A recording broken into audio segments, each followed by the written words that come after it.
guys, welcome back to Xenia Bridge. Happy to have you. This is our third episode, not counting the one that got taken down from Ocean.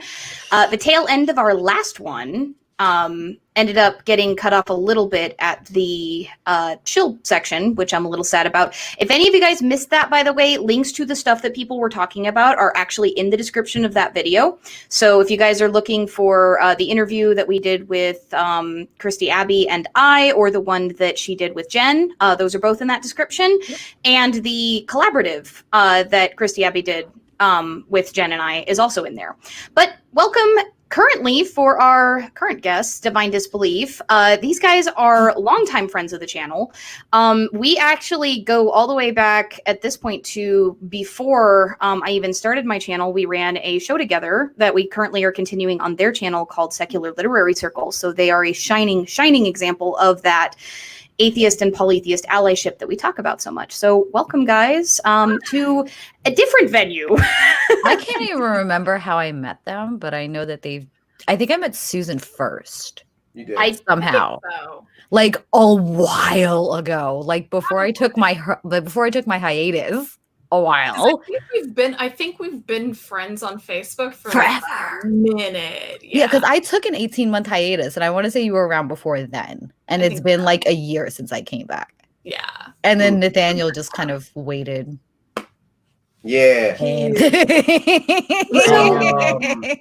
Yeah, it's I don't know, 6 months or a year. I don't we're in COVID time. Wednesday was 4 fucking years ago. Like that was something that we were talking about the other day.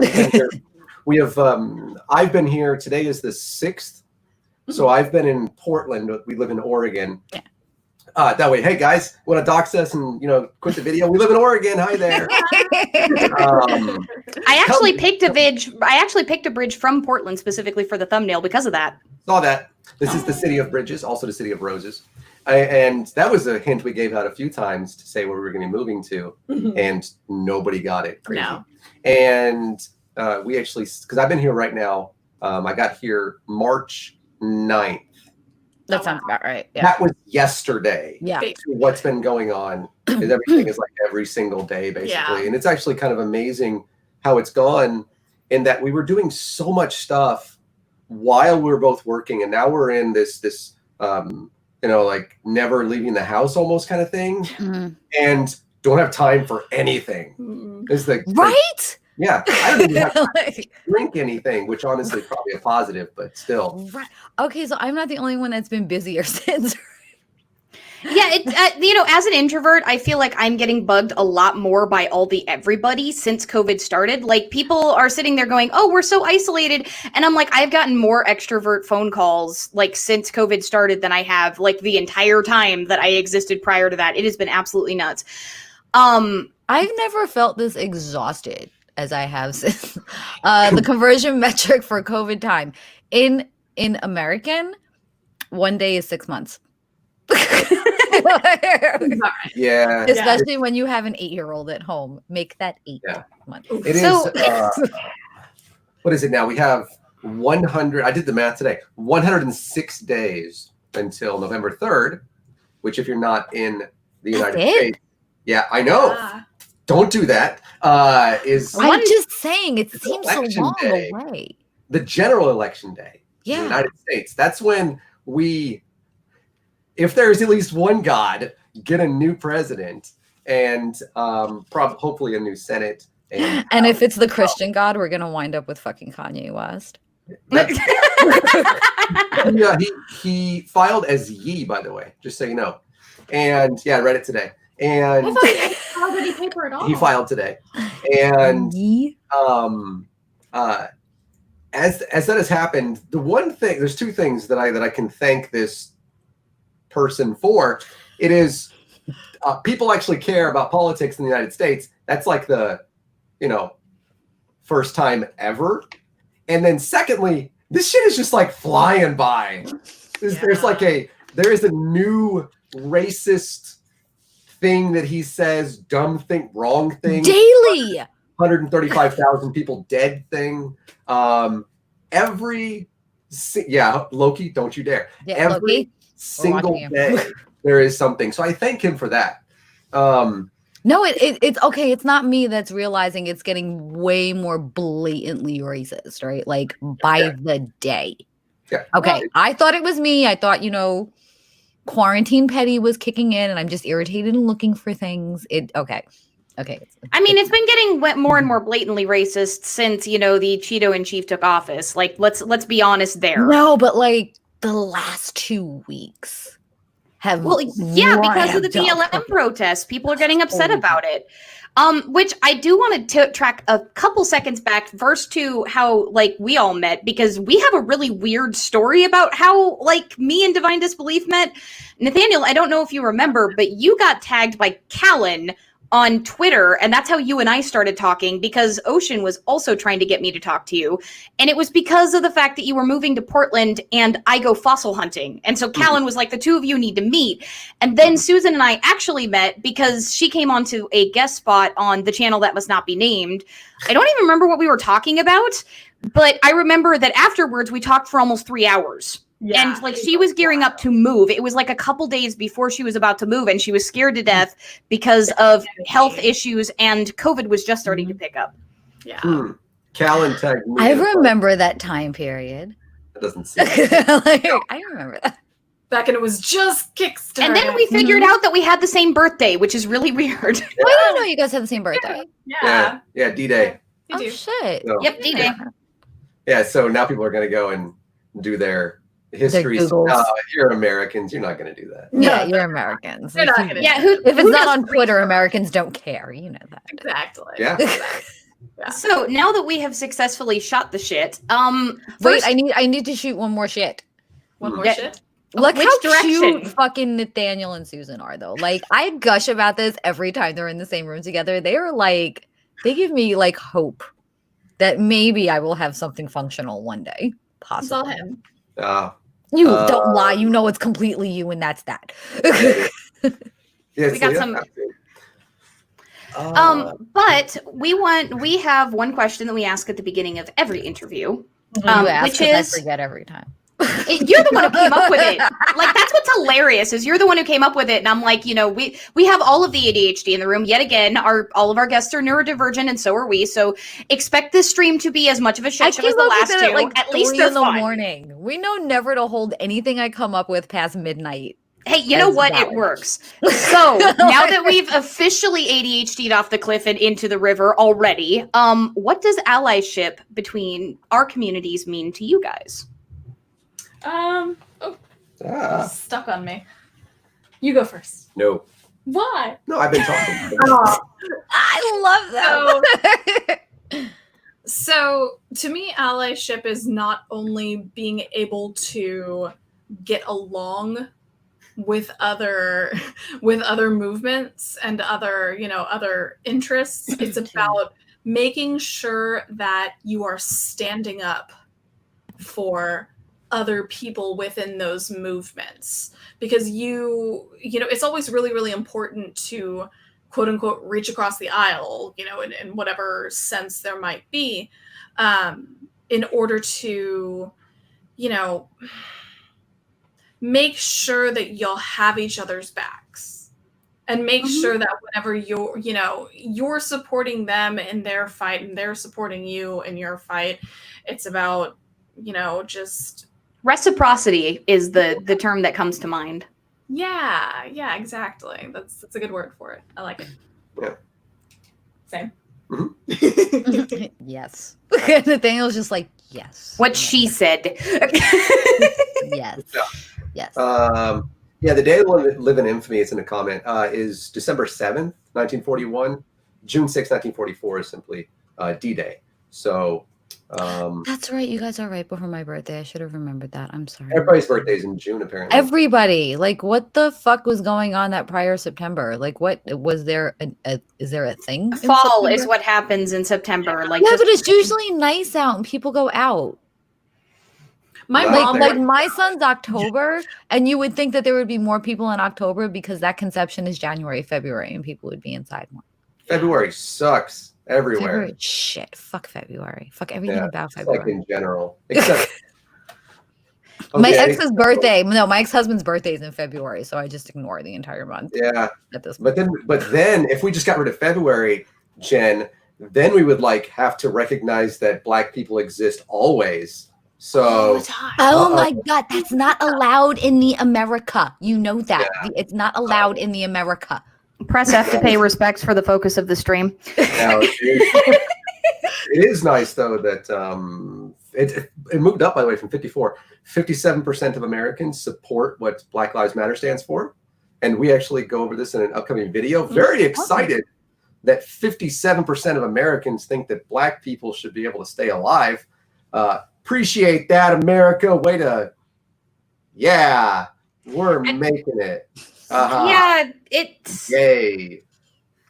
It's absolutely freaking infuriating that, especially with all of the spin that's put on this crap, like people just do not want to acknowledge how systemic and endemic this problem actually is. Well, because, okay, so you're born with inherent privilege, right? So things are automatically easier for you. And now if you give everyone the same treatment, that means that motherfucker who banked on his privilege actually has to work. And he doesn't want to acknowledge that his tiny metaphorical penis is actually going to be put on display as far as skill. So they get nervous. It's like people don't realize that privilege and opportunity, well, privilege mostly. Privilege is not like pie, in that when there's more for others, that does not mean less for you. It just means we're making more pies. Yes. Yeah. In addition, I would like to add one thing to the great definition you gave, is that it's as an allyship, it also supports those, and the word support matters, supports those who are, in this case, of course, looking for equality, equity, a voice at the table, if you will, even to make it to the table. Yeah. And the support thing means support, not to speak for, but rather to be there in solidarity with, because and this is again something else we get into this, it's optical solidarity where we're there but not really there. Yeah, and so, not doing the work. Yeah, and so in this case, it is following the leadership of. So if it's working with a polytheist on something, I'm not going to tell a polytheist how something should be done, but rather I'm going to take lesson and leadership from the polytheist. And if my opinion is requested, at that point, then sure, this is what I have been thinking, and see how it fits in. So there's there is that. In my case, I have several things to get through, to work through, being a proper ally, whoever it might be, because I'm like the worst ally to have. I am. No, I am. Just like straight out the womb, cis straight white guy from the Midwest with a college education. I am. Oh my God, you are the worst. I'm the whitest of knights. Automatically, I'm like the savior dude with all the answers, and I can get shit done. I have the best ideas.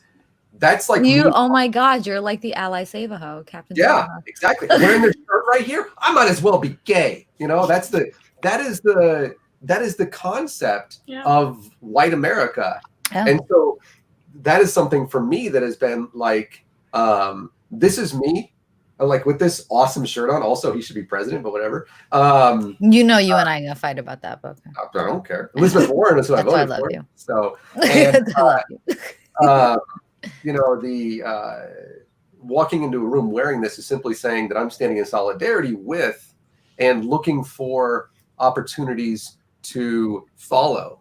And I think that sometimes is lost in allyship. Yeah. Yeah.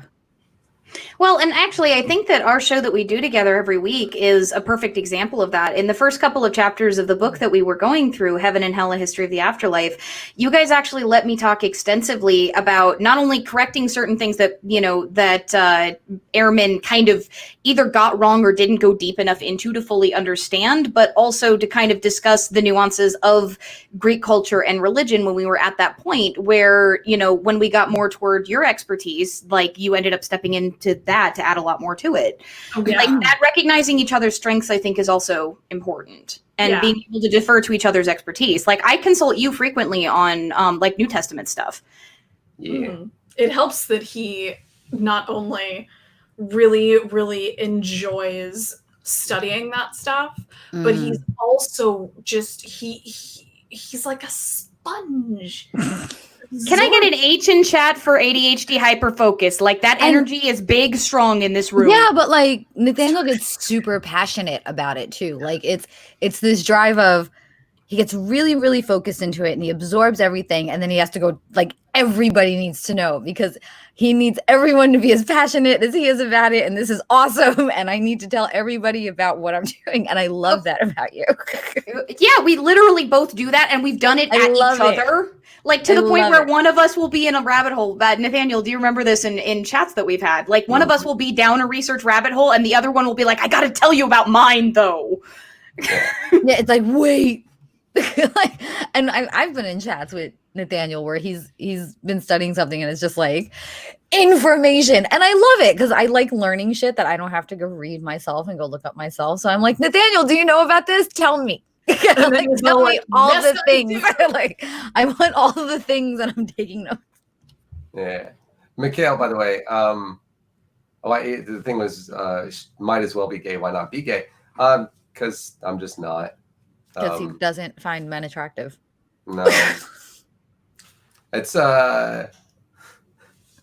And, I mean, I date men. I can understand why you wouldn't. I can, yeah. Ladies, I get it. You know what I'm saying? I can understand why you wouldn't. Like I wouldn't date me.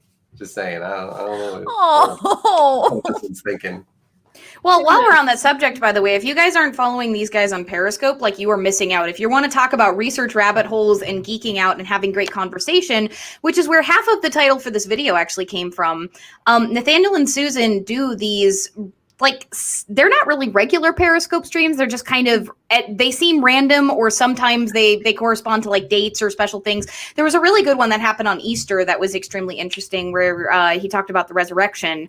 But if you guys have missed out on that, like Nathaniel in particular engages theists quite often on there. And both of them go in depth into various topics regarding history, theology, and scholarship. And he also deals a lot, Nathaniel particularly, with mythicists, which is something that I think is really interesting because mythicists, I would love to hear a little bit more about your work, kind of trying to converse as opposed to just debate or argue with mythicists. This is something that you've been well known for in the community. Yeah, and I've tried, and I get super frustrated with it. So I'm just like, please. Like, and Nathaniel is like the Jedi to Chrissy H's Sith when it comes to mythicism. I'm just like, I hear mythicism conversations, and I'm like, here's a person. And when you hit that person up, tell me, because I want to sit and watch. Yeah. So, yeah. I don't know how well known I am for it. I appreciate the comments, but well, fucking here you are. Shit. I think it's more than anything else. There's not much that's new when it comes to the conversation, and so knowing really the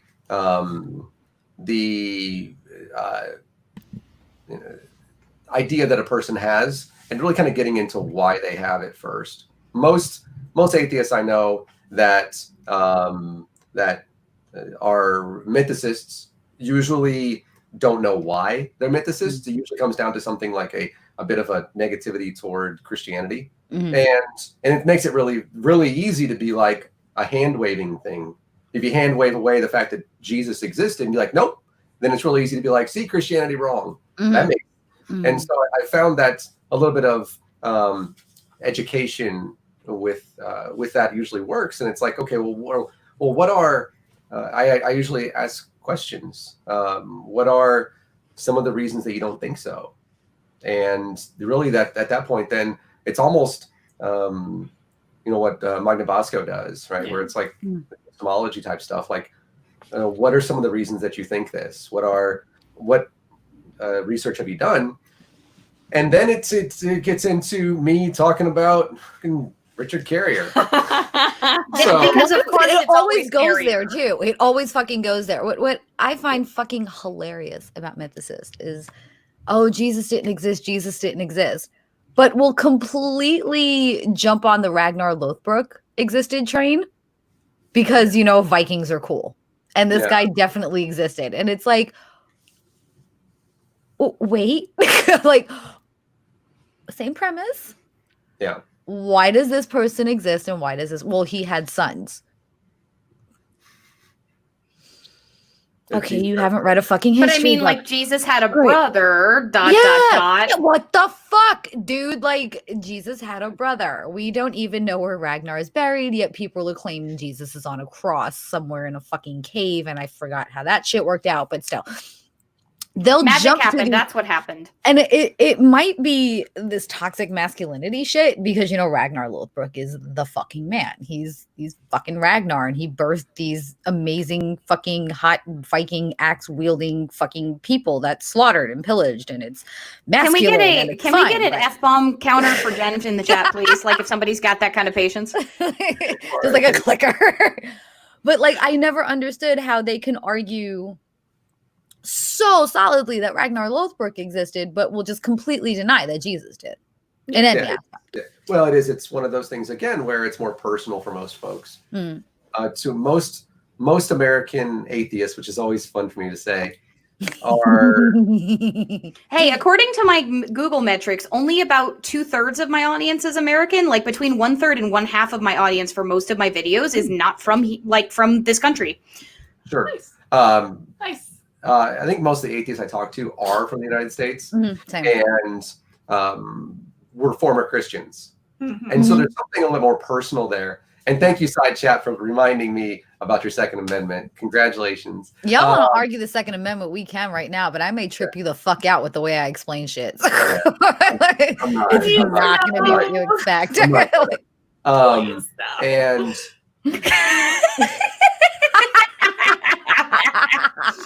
oh, Joan, I love you so much.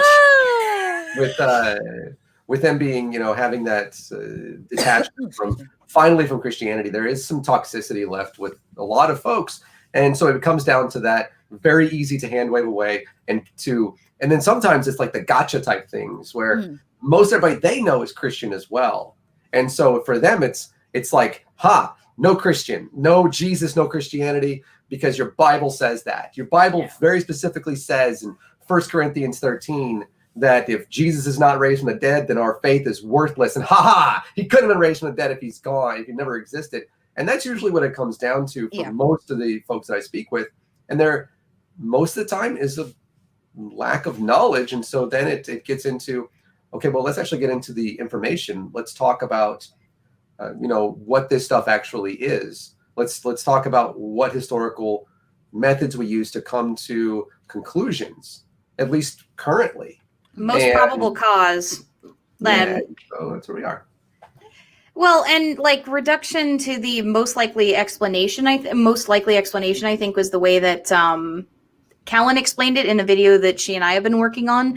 But a lot of people don't seem to understand that the archaeological and historical method that is used is, or inference to the best explanation, that's what it is a bit different in some ways than the scientific method. And that's where you can get these bitter arguments among scholars about things like, say, in paganism, one of the big things that we fight a lot of the time, and I actually got into an argument in the comment section of one of my videos about this, is the Proto-Indo-European hypothesis, because there is, apart from etymological evidence, very, very little evidence for this idea of a universal pantheon.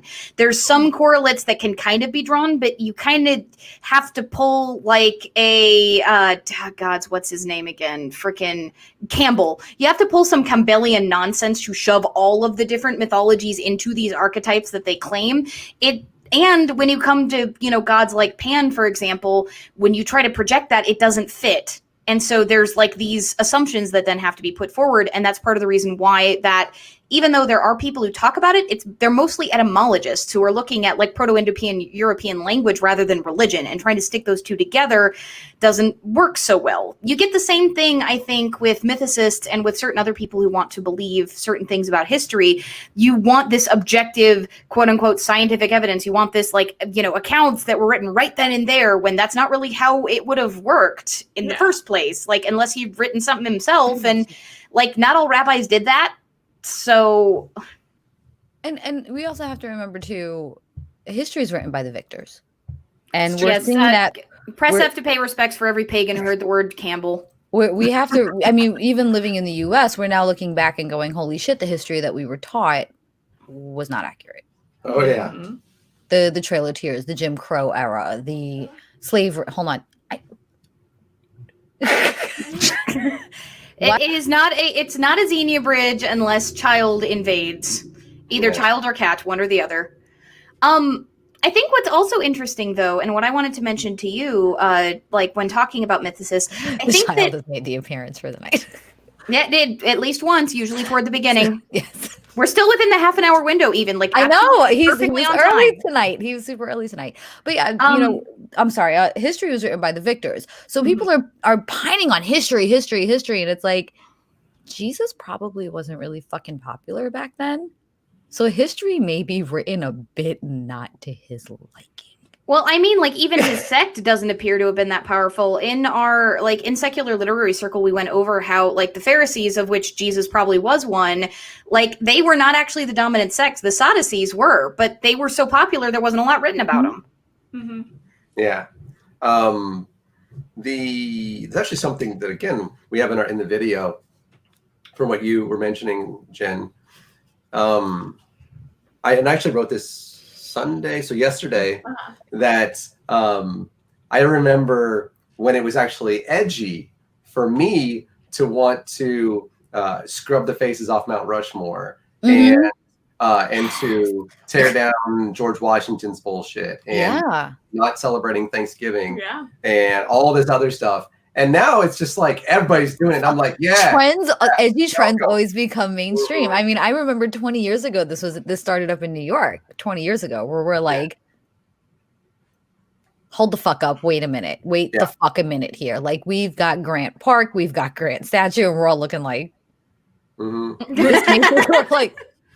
this Macy's Thanksgiving parade doesn't fucking seem too right, especially when, Columbus is leading the fucking parade. We're all like, he only led to the slaughter of 8 million Haitians, Dominicans, Jamaicans within 100 years. Within 100 years. Yeah. But now it's like, but I remember years ago when it was edgy and everyone's like, oh my God, you just want to see everything destroyed. You want to see the world burn. Can't you just be happy with the good that our ancestors came out of it? I remember those arguments. Yeah. And by the way, sure.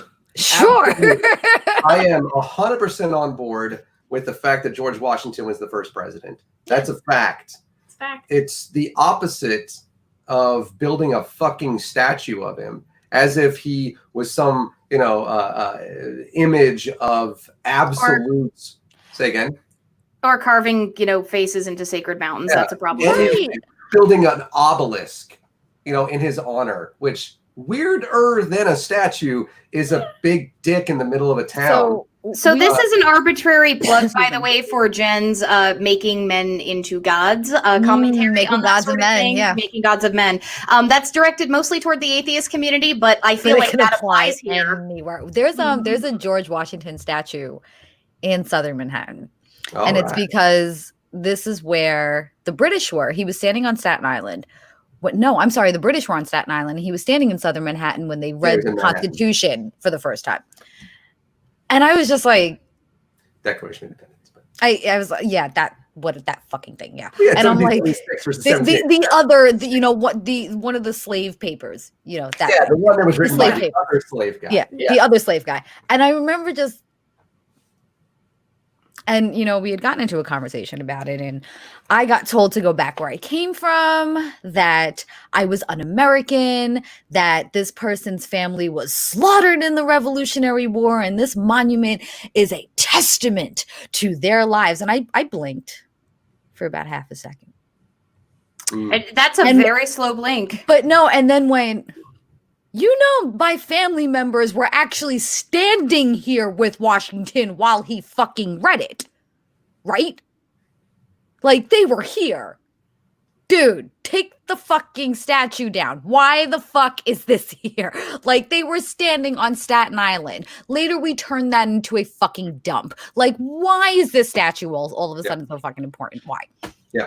Oh, yeah, we, it was just a couple of months ago. I know we were talking about it, right?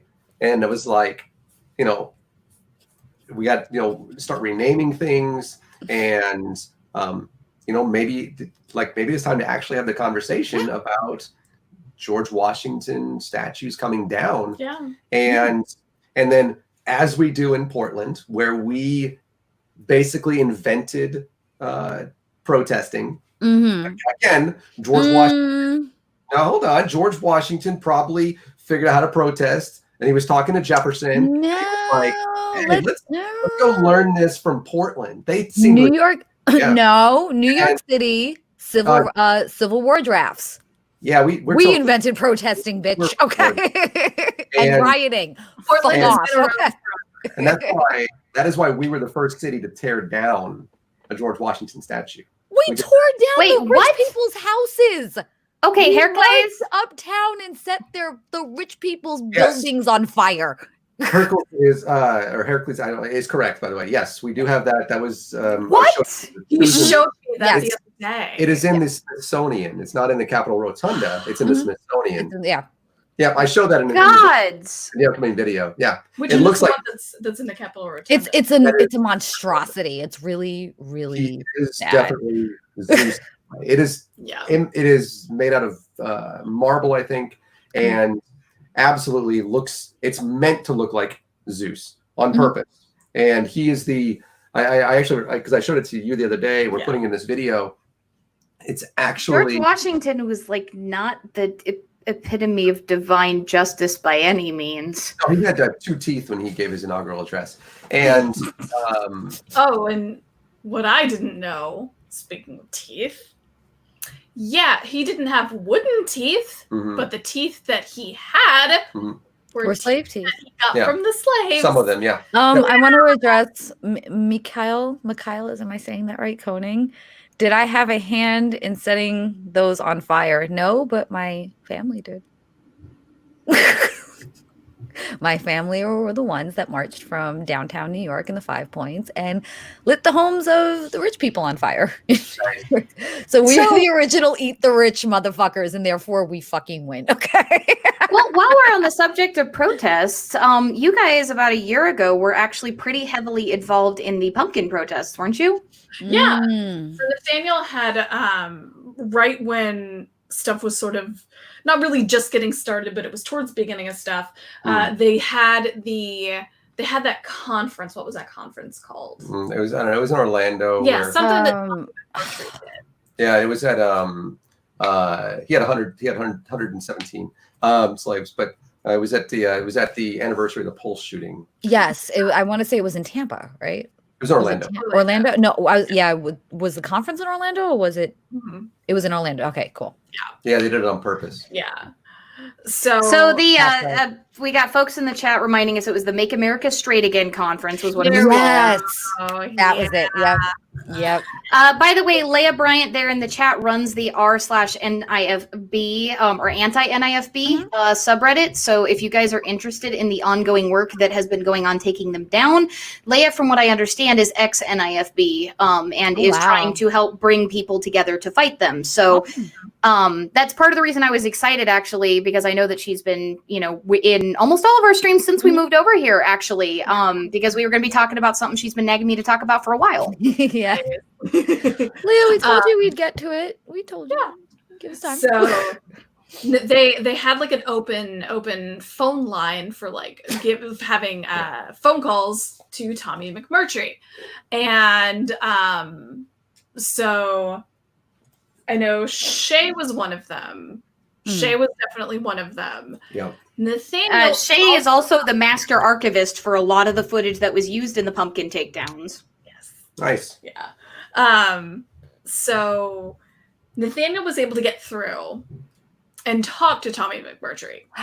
And I don't remember exactly how it started, but I do remember that you said at some point, "Are you sexually attracted to pumpkins?" Yeah. He asked him that. Yeah. So I had the fortune of being the first person to actually call through and like actually be able to troll this dude.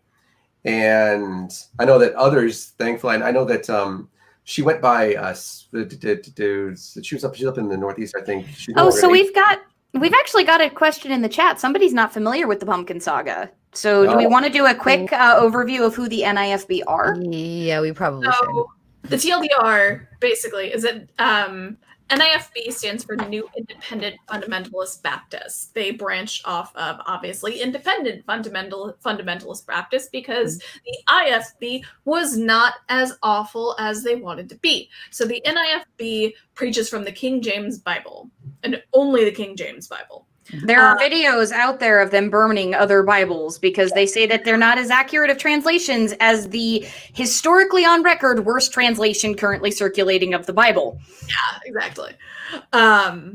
So they are pro stoning gay people, like government sanctioned killing of gay people, of just LGBTQ plus individuals in general. Stoning. I know it's children. Unruly children. There we go. Thank you. No definition there. Yeah, Stoning unruly children.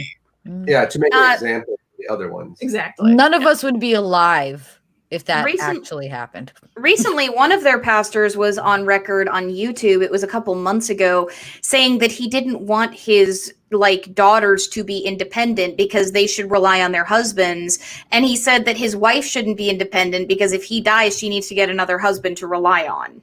So this is how deeply indoctrinated these people are. Oh yeah, that was Steven Anderson. He's one of the assholes in the asshole montage of my Pissed Off Polytheist series. I'm gonna do a video on him at some point. No, you know what I think? Jesus Christ, this woman's had to be subservient and sucking dick for how many fucking years, and you don't even want to give her jaw goddamn break? Just now she gotta have another fucking husband and get back on them knees. Jesus Christ, give her fucking jaw a break for fuck's sake. Fuck. Here we go. You would our poor counters. If you guys have standardized your counts between you guys, that was at least 5 that I counted, all in one phrase. I'm joking. Poor Eeyore. I'm joking, Eeyore. It's infuriating. It's infuriating. So they also advocate for the stoning of adulterous women too. Nothing about adulterous men. Of course. Adulterous women. No, because adulterous men are spreading the seed and adulterous women are tainting their eggs. Of course. Oh yeah, because you store the DNA of every man you've ever slept with or some stupid shit. I don't know. No, that's the thing. And I'm like, okay, I'm a whore. I am a fucking slut. I was a slut before I got married. I was a slut after my divorce. If I stored the DNA of every man I fucked and it carried into me, do you know what the fuck my kid would look like? Not the translucent fucking white boy like his father that I gave birth to. Okay, motherfucker, no. Just we now need a spirited debate in chat as to whether MFR counts as a bomb of the persuasion. This now needs to happen. Daniel's like, I'm so disappointed. No. We have both had slut phases. Yeah, mine was until I met her. In previous iterations of our lives. Carry the DNA. Then I'm the fucking United Colors of Benetton, cunt. Fuck you. Jen is determined to make all of y'all's lives freaking harder. All right, so it just makes me angry. with the NIFB, they're like part of the reason that they kind of exploded onto the scene was there was this conference, but there was also kind of a couple of YouTube feuds that were going on as well. A few people went after a couple of larger creators. In particular, weren't there like at least 2 different creators who were either doxxed or at the very least attacked by some of the pastors? Like I know Jimmy was. Yeah, I know he was. I don't really know about anybody else. I know Cirrus had when my first real hearing about this sort of stuff was from Cirrus. Oh yeah, because Cirrus did the takedown on Fat Towel's terrible documentary. Yeah. So we had organized. Well, the first one that we did was I think like the second weekend in June of last year. It was the 23rd of June. I thought there were 2 weeks in between. No, we did it 2 weeks in a row. We did it 23rd and the 30th. It was 2 weeks in a row because that was my birthday weekend. That is a beautiful one that deserves just a moment of recognition. So we did like 7 hours on Periscope of that movie before any of you fuckers made any videos. We did. Just for the record. Yeah. And then we went and watched God Awful Movies cover it. Yep. In Dallas. Yep. And then I got on with Cirrus. Cirrus invited me on his channel to talk about it. Talked about the Leviathan and whatnot, and some other things. Yeah, turns out I know more than they do about what that means. Not them, but the NIFB people. Matt Powell. Yeah, Maddie. Oh, now he's gonna come in. He's gonna come in. Yeah, just say Matt Powell. Yeah, Telltale got shit. Godless Iowan got shit. Holy Kool-Aid, Thomas Westbrook got shit. Jimmy got shit. Cirrus got shit. Like, it was like lining. I think Jimmy got threatened with doxing though. Like there were threats and stuff that were issued for him. That's part of the reason why he ended up getting as deeply involved in the Pumpkin Saga as he did. But Jimmy, like as much as the foundational work was done, because he had such a big platform, Jimmy was kind of part of the reason why the message got spread so wide, which allowed everybody that was doing the groundwork to then, create the protest, which was such a big deal. I'll give some credit to Kool-Aid as well for that. Yeah, I'll give Thomas Westbrook his due credit for that. But weren't there more protesters than actual attendees of the conference because of how hard y'all worked? Yeah. Well, so we protested outside of one called Steadfast Baptist Church that's in Northwest Fort Worth because we lived in the Dallas Fort Worth Metroplex at the time. Trigger warning for the thing up on the screen at the moment. We're glad you came out of it, Leia. We definitely are. We're glad you're here. So we organized one around Steadfast Baptist Church in Northwest Fort Worth, and the first one that we probably had 6 or 7 people, maybe. It wasn't. I think we had about 10, maybe around 10, somewhere around there. Oh, okay, yeah. Yeah, we had more people come by to say, "What are you doing?" Yeah, they were all positive. That was cool. Well, why are you protesting a church? Yeah, it's this is why. Yeah, we were able to engage in a dialogue with people who were driving by and just say, hey, this is what they stand for. This is the message that they spread. And we were fortunate enough when we lived in the DFW metro that we're fairly good friends with R and Raw, and we were able to have him help us spread the message of the second protest a whole lot. He was a big help in getting a lot of people there and stuff. So he was able to sort of use his power for good, and I loved it. And we had a lot of help from the Atheist organization in Arlington as well. The Metroplex Atheist helped out quite a bit as well. Oh, there was also a fairly significant pagan contingent as well. Ocean Keltoy got involved, and a few others did, and a few showed up for the protest too. This is another good example of a pagan and atheist allyship project. Yeah, everyone came out and was like, fuck these guys. Oh, bitch, no. I even saw some Christians come out and be like, the fuck? No. Yeah. You are exhausting your counters, Jen. We had some Christians with us. Yeah. 2 guys that are actually Christians. we actually, because they were the big burly Texas types Yeah. that came up. Yeah, this is great. This is one of the, you're actually still friends with them on Facebook, right? We message back and forth on the DD. And came up to us and we're standing there, you know, and they were, so we had to get off of the like Tractor Supply or whatever it was property. They were like, we don't care what you're doing, just move over a little bit. We're like, fine. We can't have you on our property. Yeah, we can't have you in our parking lot. These guys walked up and I was like, not again. Yeah, we thought they were going to be like, we gotta talk to somebody else. And they were two, I think they were, I don't know if they were married. I know they've been together for a while. Yeah, they said for years. Yeah, for ages. Yeah, and they stood there and they talked to us and they were like, wow, we didn't even know this was here. Nobody does, by the way. Yeah, nobody knows that church is there. And then you had a great conversation with them. Yeah. And you know, they're Dale and I don't remember. I don't either. Darn it. His partner's name. I feel really bad. I'm so sorry. Apologies to Dale's partner. Sorry, Dale. But I know, right? They now I'm gonna like look on my phone later and find it. You'll be like, wait, fuck. Had that we'll add a note later if you remember the name. We'll add, hey, we remember you. Get their name. They wrote a really awesome comment. Yeah. That was like big old long comment. Longer than the president would read. And stuff. Oh yeah. And you got in contact with them and they showed up at the apartment. Yeah. They were able to they loaned us some pride flags, which I feel really, really bad. 10 of them. We didn't get in touch with them before we left. So I think the pride flags are in storage. They didn't call to get them back. No.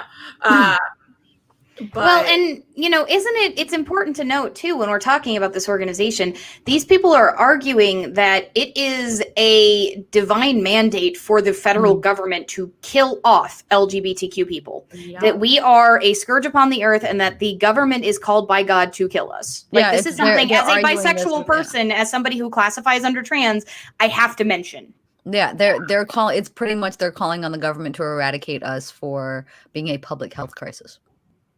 A public health concern. Yeah. Which is like, we got those. I don't get that. But they gave us those flags. But are they wearing masks during COVID? Probably not. Probably not. All lives don't matter, apparently. Well, actually, there is one thing. The NIFB actually did shift their church. This is the one tiny incremental millimeter-sized, micro-dick level of credit that I'm going to give them. They did actually move their shit online faster than most of the churches that we've seen that are very fundamentalists. Like, there was announcements put out on a bunch of different YouTube channels that all services were now going to be held online. And when churches partially reopened in their state, they followed social distancing guidelines, and there was footage and stuff of that. So they actually took science seriously when it came to viruses. I don't know why they can't for literally anything else. I have an idea. So if we're like a public health crisis, right? If we go to the church with a mask on and say, I'm doing my duty not to spread my gay to you, would it make a difference? I think that would be a great mask. Yeah, it would. Put a big pride mask. I'm doing my part to make sure my gay doesn't get to you. Yeah. Well, and keep in mind, I'm not giving them. Keep in mind, I'm not saying that anything about them is better or good compared to any other organization. I'm just mentioning that as far as fundy dumbasses go, I'm shocked that they did that. That's because they understand they're a tiny organization and won't be able to continue to survive if their members die. Yeah, exactly. They're not procreating fast enough to replenish their members if they die out from a pandemic. Yeah. So what were you trying to say? Yeah, so we got those. So we got 10 pride flags, 10 large pride. We actually used those as well. We protested against Westboro folks. We did. Later on in July. That was fun. I'm by law not allowed near those protests anymore. And we got their attention. It was fun. And I have a feeling there's a story behind that Jen is not going to tell, but I will probably tease out of her when she's drunk someday. I don't give a shit. I'll tell it. We'll tell it later. Wait, no, let them finish. I'll tell them.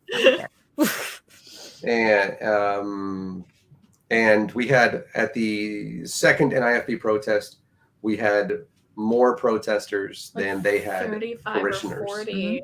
Yeah, we had like 35 or 40 people that were actually there for the protest, and they had probably about 20 people in their congregation. And the thing was that what was his name? That pastor's name? Jonathan Shelley. Oh, Johnny. So he had like made a YouTube video that was like, oh, Aaron Ra and Divine Disbelief are going to be there to protest our church. Got a shout out. And if we had, we're all like, hey, cool, thanks for the shout out. We appreciate it. Hey, you guys got your name said in the same sentence with Aaron Ra. Like for people who have absolutely no idea who the YouTube community is, like that's a big deal considering, most fundy idiots know who the hell he is. Yeah. Right. Like they all know who Arn is. Yeah. So he actually was like, they're gonna be there to protest and we need to have more people in our congregation than they're going to have protesting outside. And if we do, everybody's gonna get ice cream. Yeah, it was awesome. Well, they didn't have more people than we did. So nobody got ice cream. No. They still got ice cream. They got ice cream. Motherfuckers still got ice cream. We didn't get any fucking ice cream. Yeah. What a bitch. Lying is a sin, guys. You just gave their church promotion and they couldn't even give you some butter pecan. What the fuck? No, it's gonna surprise you. It was all vanilla. Oh, yeah. Much like their sex lives. No, much like their skin tone, Jen.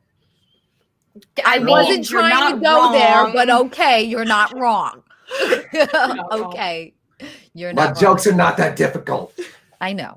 I'm trying to say they're racist. Who's? God. Oh, I was gonna say, what are our F-bomb counters up to? In case I know mine's over $190. Was it Shirley that had the Shirley Phelps that kept having the kids out of wedlock? Was that her? Oh, it was Shirley, right? Oh, I don't know. They like to come here to Fort Campbell and protest all the time. Ugh. Yeah, they were protesting in all over Arlington. Yeah, last year. So I went to one. July. So I went to one, and she really doesn't like being reminded that she's divorced and had a bunch of kids out of wedlock. That is a good point, by the way. Like, why, again, if you're anti-vax, how the fuck could you, I don't even, like, the sheer level of cognitive dissonance in the NIFB, just, like, I can't even try. Like, my brain cells, unfortunately, spark just a few too often, like, it just a little bit too much for me to try to grasp that concept. Now, I'm not advocating violence, so if you guys ever attend a Westboro protest, please don't do this. I am not offering a suggestion.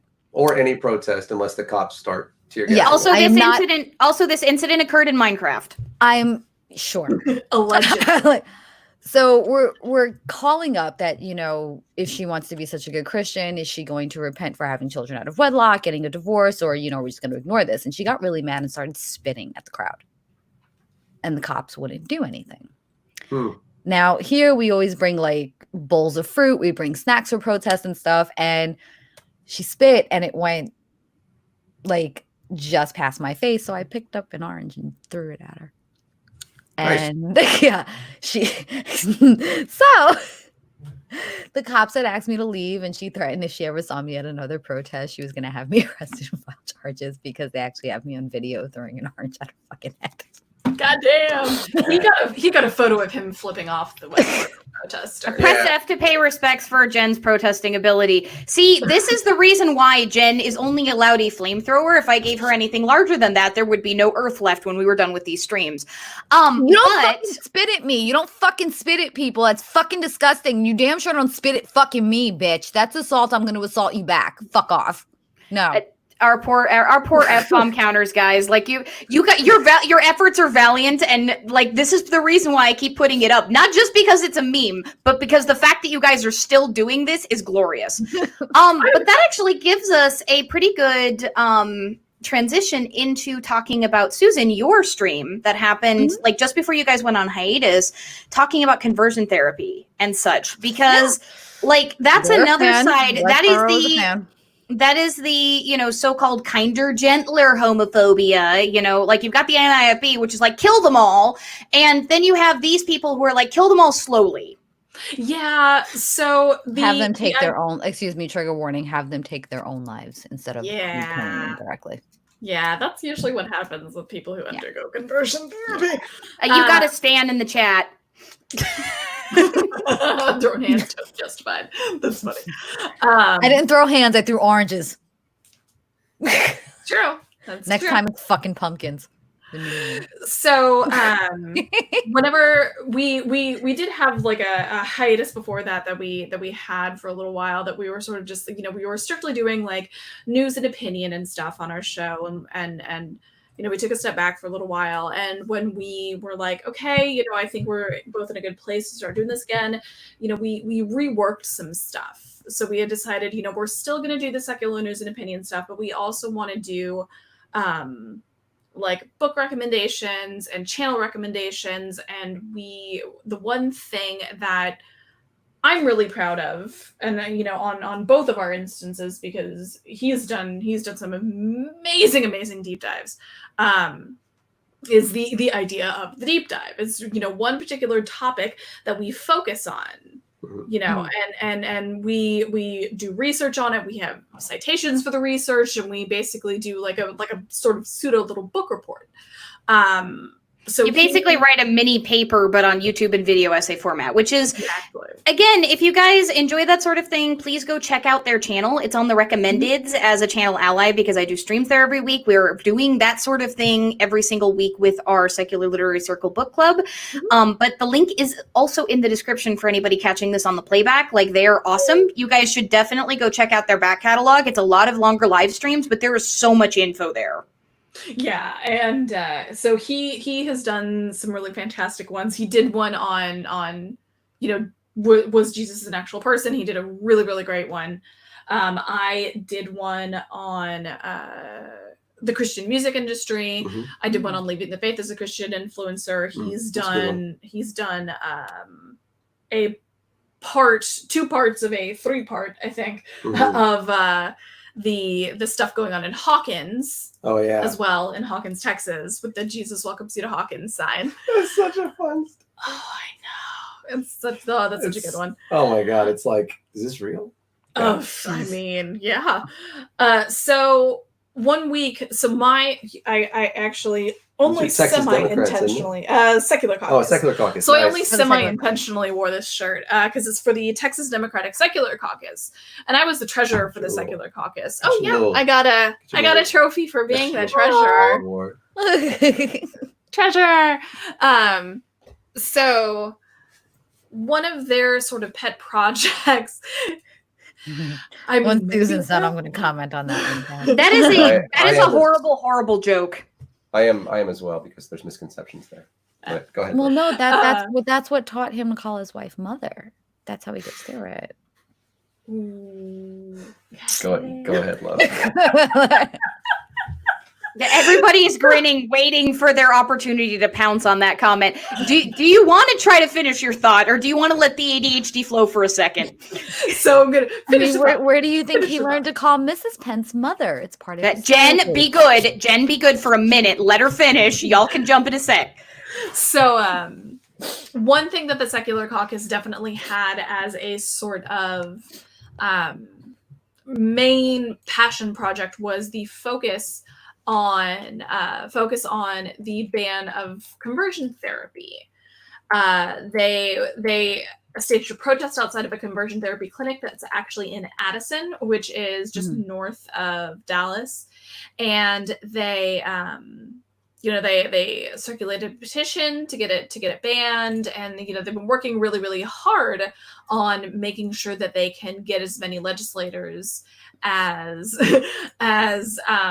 as possible to support this conversion therapy ban. So, and let's be clear, calling it therapy is not only a stretch, it is an absolute, it makes a mockery of the word. Of actual therapy. Exactly. Yeah. So it makes a mockery of the definition of therapy. Exactly. Yeah. They use it under this, and these conversion therapy practitioners, because you can't even call them like therapists or anything like that. Because they're not licensed. Yeah. Well, that requires licensure. Yeah, they're not licensed. Yep. So they can't actually be called that. No.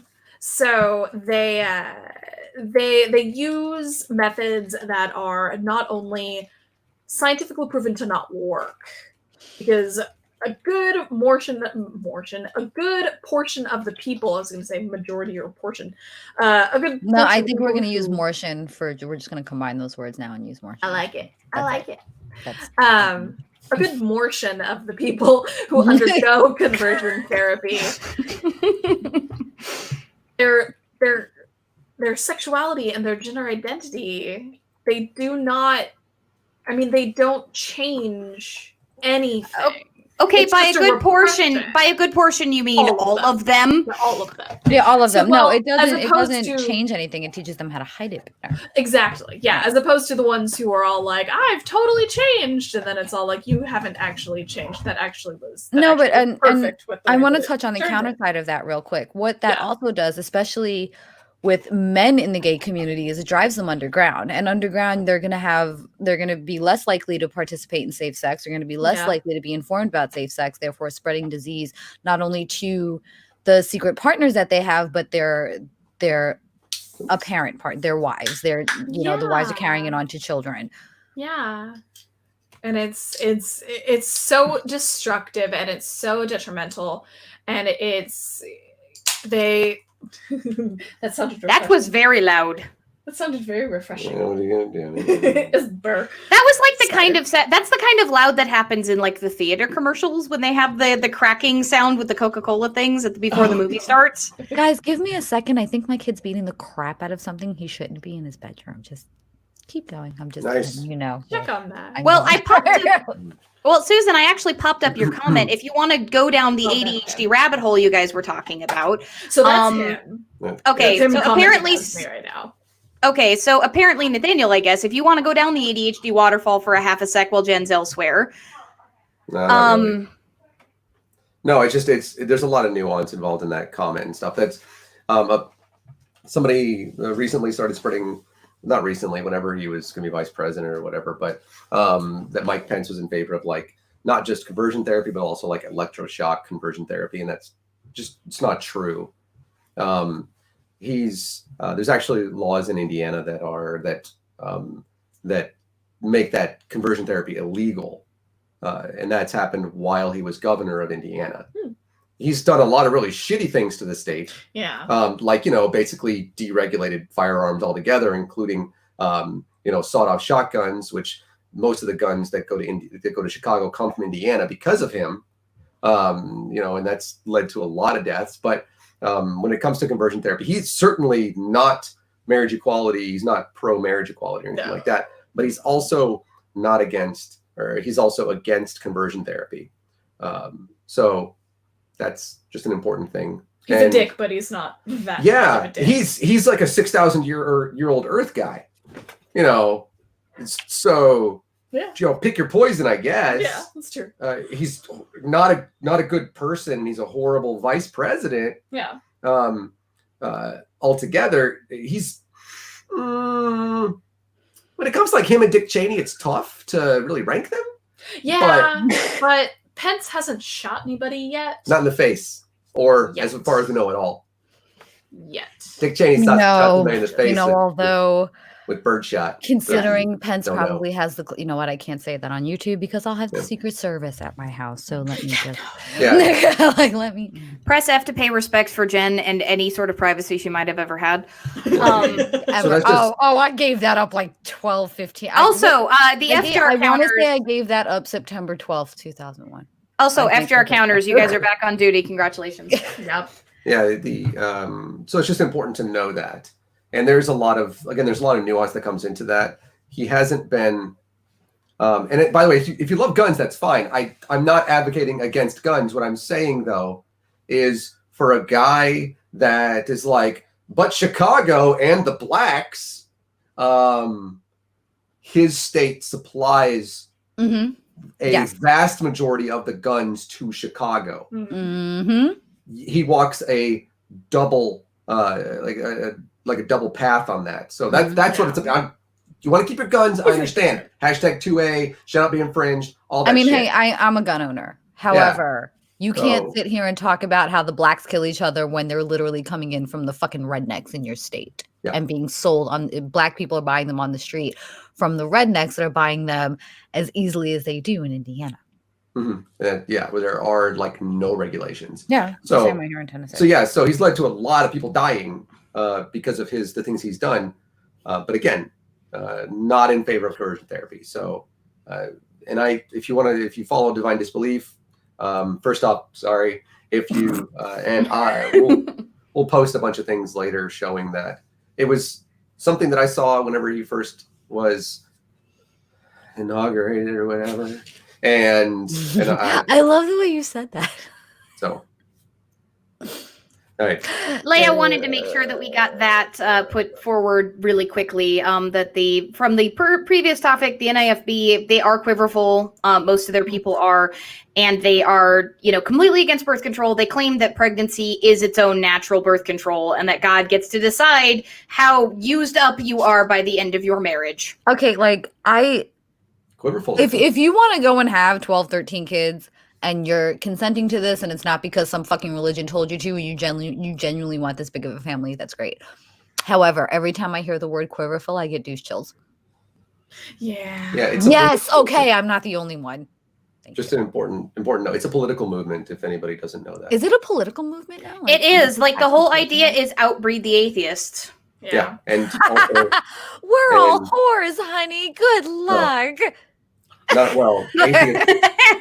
Atheists either have fewer or no children, and also the more secular folks have them. And also this generation overall has them later, and so they have more. But it's not only about having more, although yes, but also the evangelical type of Christian that wants the evangelical theocracy. And they have since the 70s. I would not put them. I was thinking Shay and I had the exact same thought on that.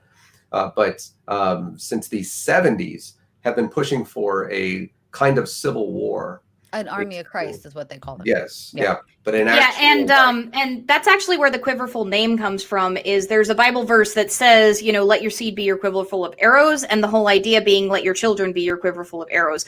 Also, MUI Pikachu. So let me explain the dumb behind this. For a few months while you're lactating, after you've been pregnant, you cannot have children. It's not even a few months. It's at most 6 to maybe 8 weeks that it's actually. Yeah, I've read some things online that can, depending on the woman, it can be anywhere between 6 weeks and 3 months.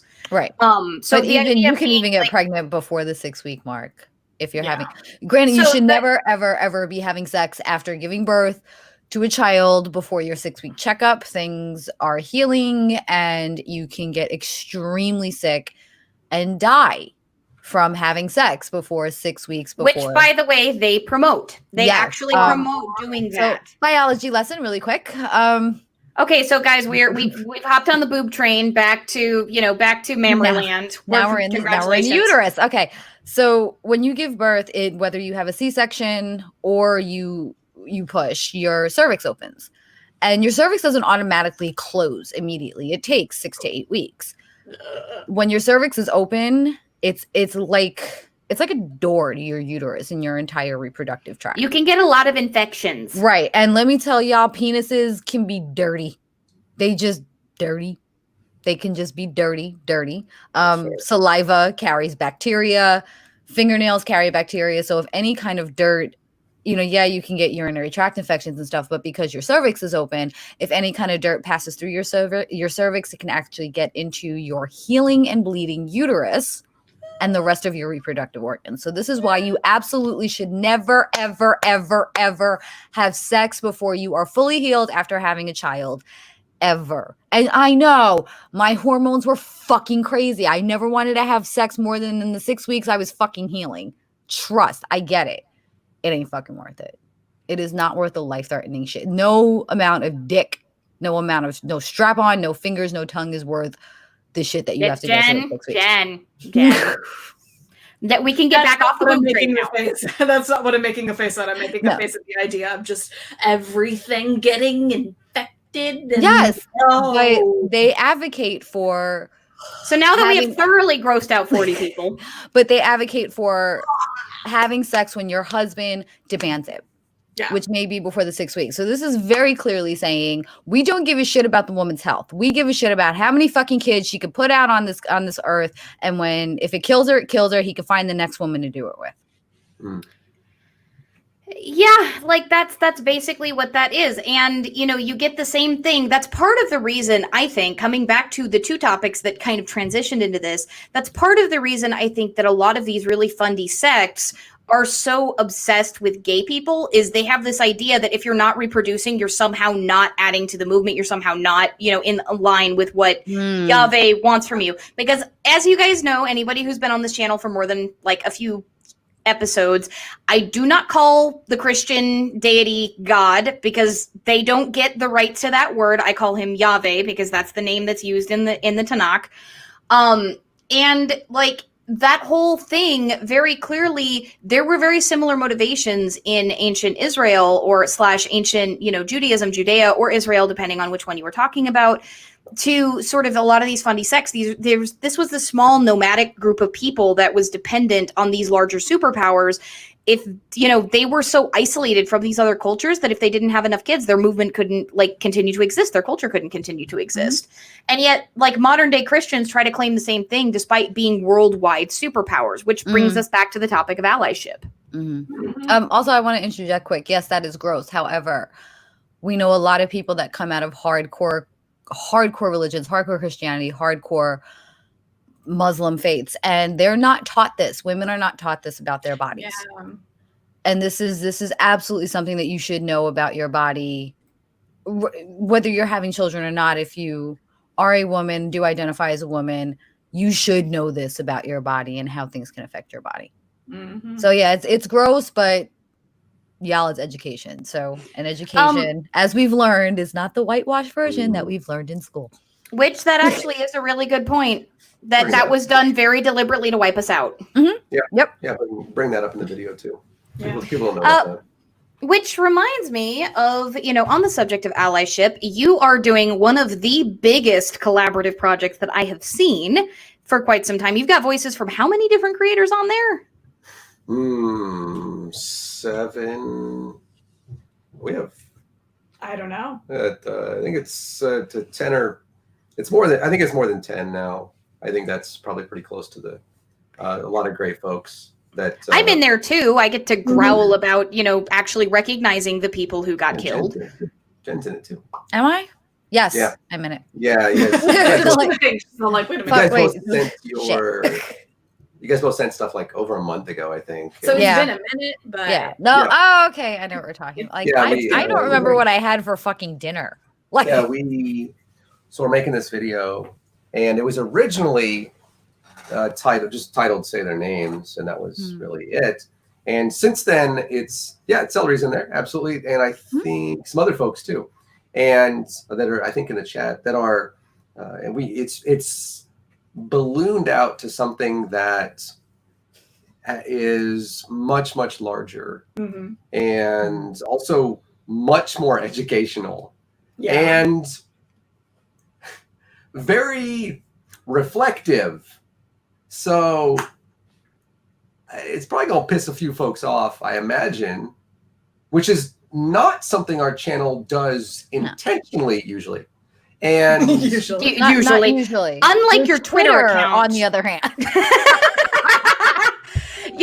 This is the reason Jen and I are co-hosts. We literally think we exactly. live in each other's brains. We really do. Had more fun with we hadn't always been political on there, and as recently it's been that a lot of people's lives have been affected, and so that's been a big thing for us. But the video now has turned into something much larger, and it's been renamed and everything as well. And because that doesn't just doing Say Their Names, which is a lot of that stuff it's all still in there. Yeah. But it has a different function now in a different place.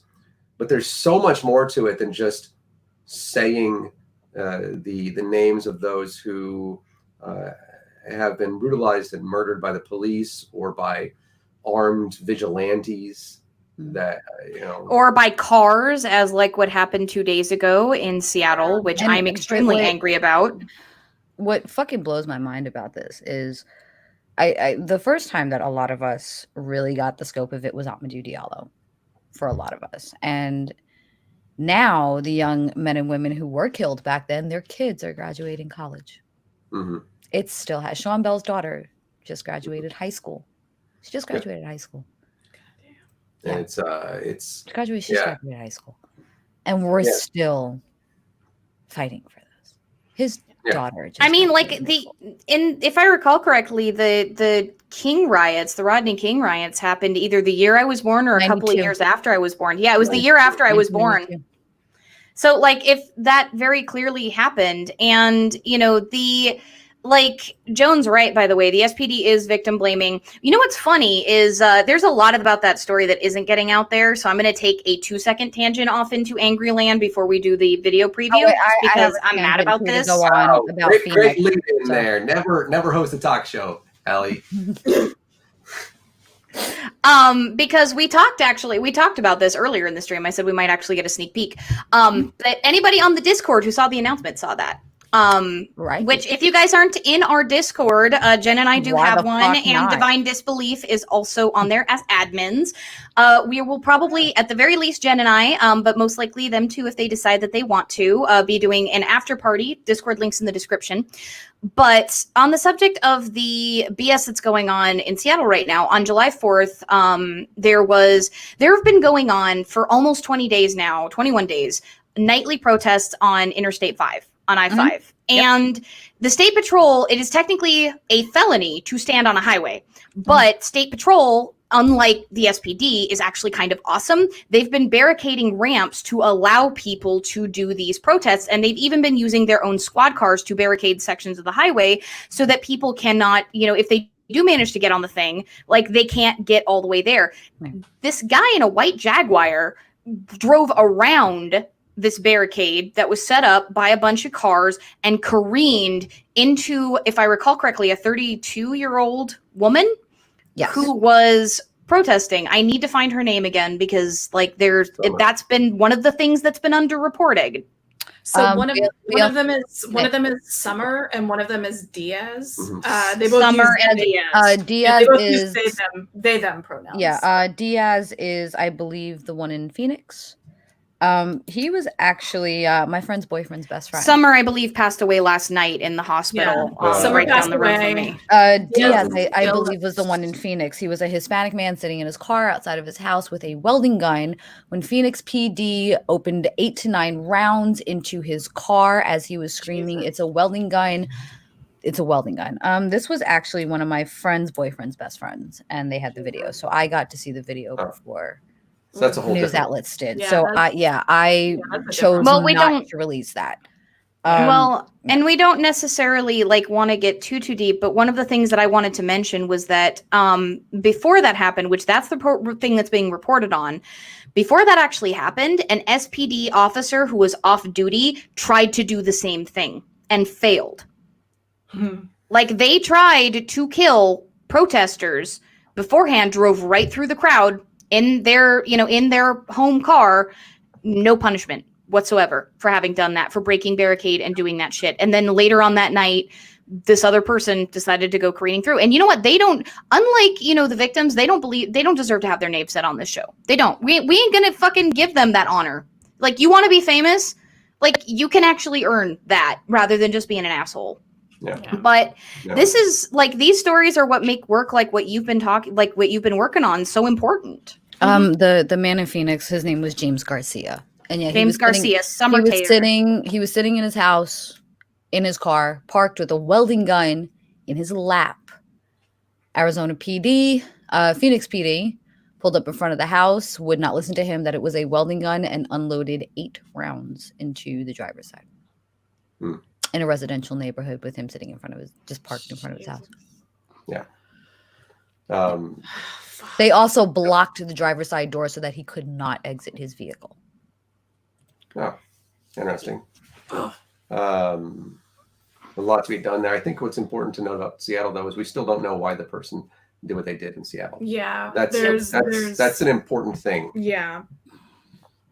Before there's anybody that has any reactions to it, or all that stuff, we have no idea why that person did that. We don't know what their political leanings are, what their tolerance for other races leanings are, and For anybody who's curious, by the way, about the off-duty cop who did that, I posted a link to an article in the side chat. So if you guys want to know about that, I'll put it in the description for people in the back view as well. But that article talks about the off-duty cop that tried to do the same thing beforehand, and that was very clearly motivated. Yeah. Yeah. We've had 36 or 37 straight days of protests in Portland. No, I think it's 37 now. Because again, we're the best in the world at it. And every time, so the feds are out there now too. Yeah. The feds with tear gas, you know, the feds. The Louisville park that they've been protesting in, did they come back to the park after it was broken up, or have they just disbanded that? They did come back? Okay. Yeah, I haven't checked into, I haven't been able to check into Louisville lately. So I didn't know if they had come back after the shooting or if they just remained dispersed. Okay. Yeah, they're definitely back there and everything. Obviously, the those of you who don't know, that's where the cop shot a black guy during a protest. Actually, I don't know if you guys know him, but we possibly all know somebody who was an eyewitness to that shooting. The person was a known schizophrenic with alcohol problems who opened fire on protesters, and somebody else, a civilian, I believe, is the one that stopped him. Oh, nice. wow. Yeah. Nice. The cops did not. And then they tried to blame said person that we all may know as a second shooter. Now, important to We'll note talk as well later. that the police are very good about apologizing to white people when they arrest them. Saw that yesterday. They get them Burger King. Yeah.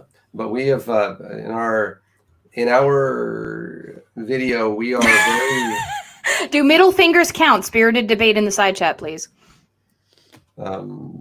we are very.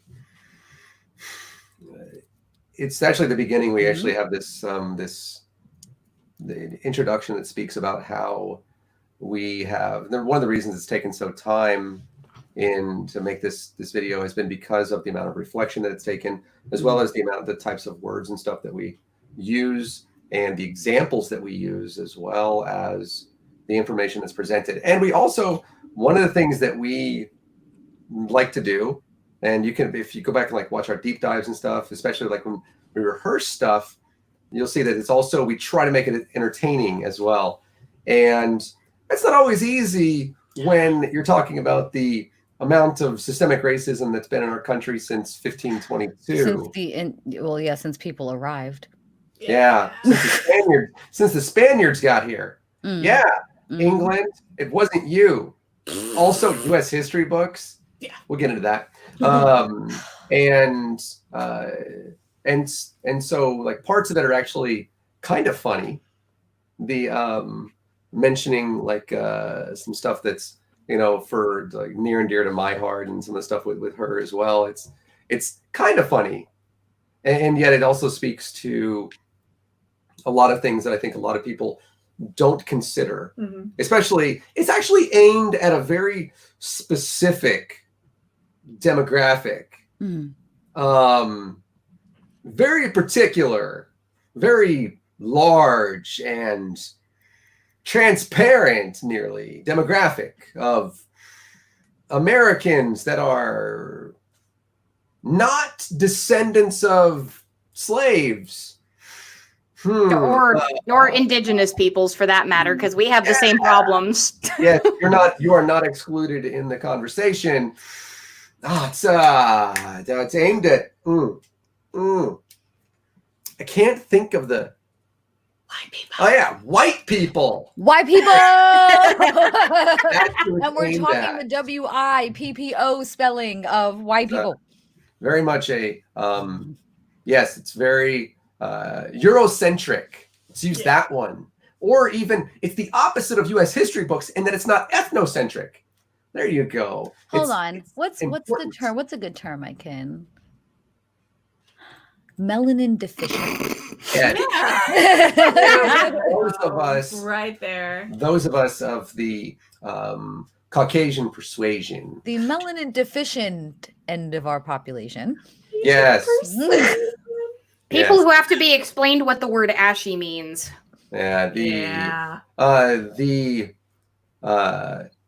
Whenever you see a person make a very bad white joke about, you know, black people.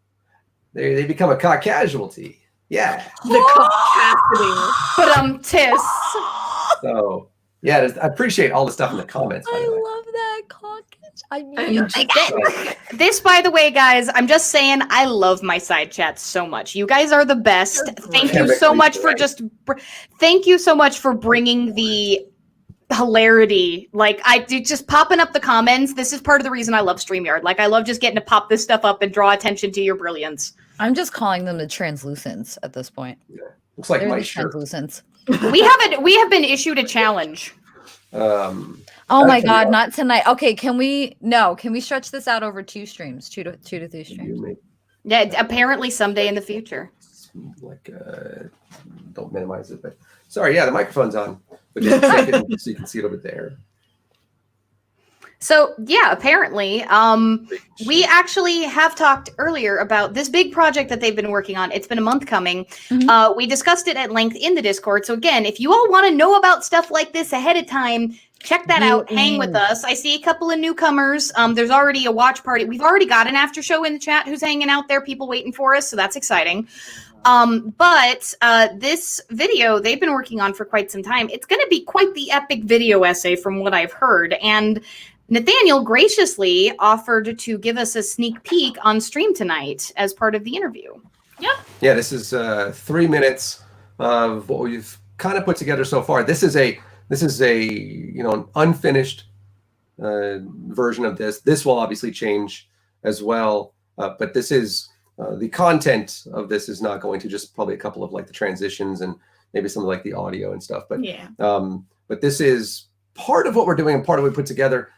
Kind of, and this one is very personal to me and what we do in part of the video. One of the things I think that people tend to lose focus on is the amount of racism that exists not just in our country systemically, but included in that is sports. And I know, internet atheists, you're not sports fans. I get it. We get it. I get it. I know. Sports ball. The sports ball does not compute. Please don't. It's literally a fucking insult. And like it is. Sports ball is an insult. Please. And in this, I have a very, very, very personal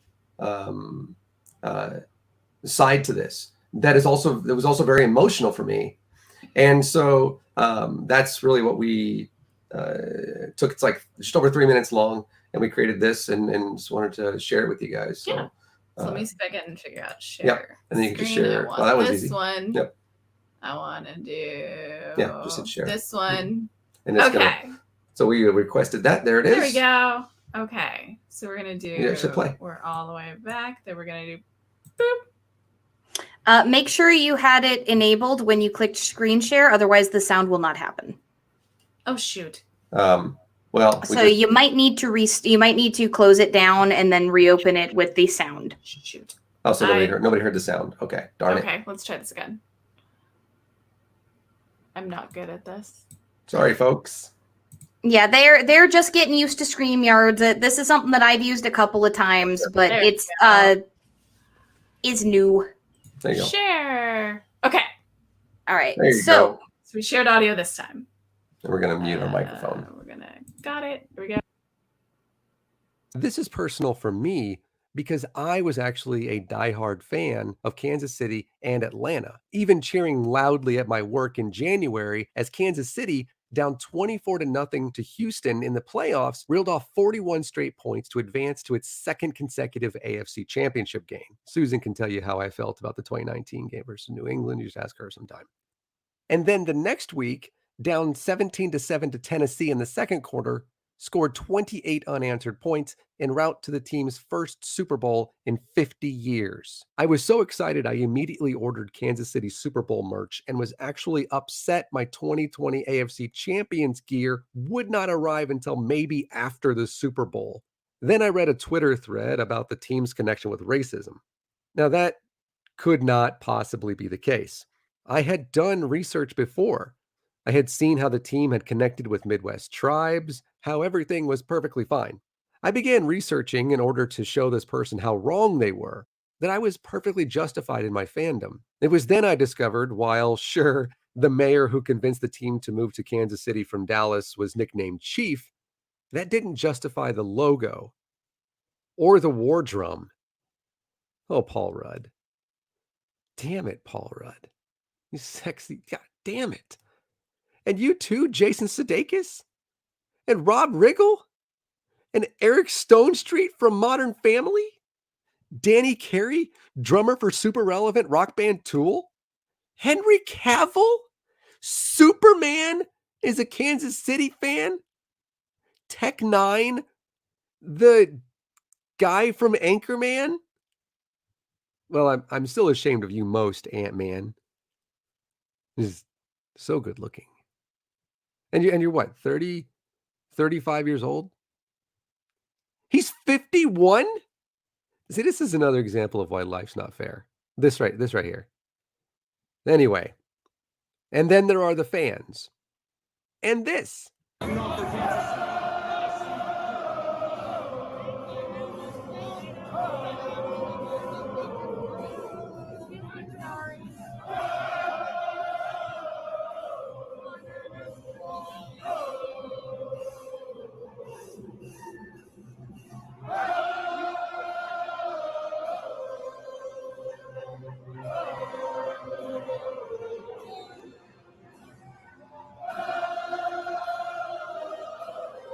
Ah, yes.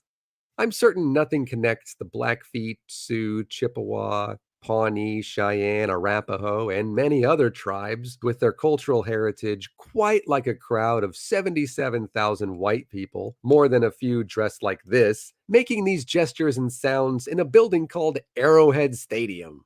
Needless to say, that was enough for me. The decision wasn't easy because Kansas City hadn't been to the Super Bowl in 50 years, which is longer than I've been alive. And again, I was a diehard fan. Maybe not as much as I am of the university.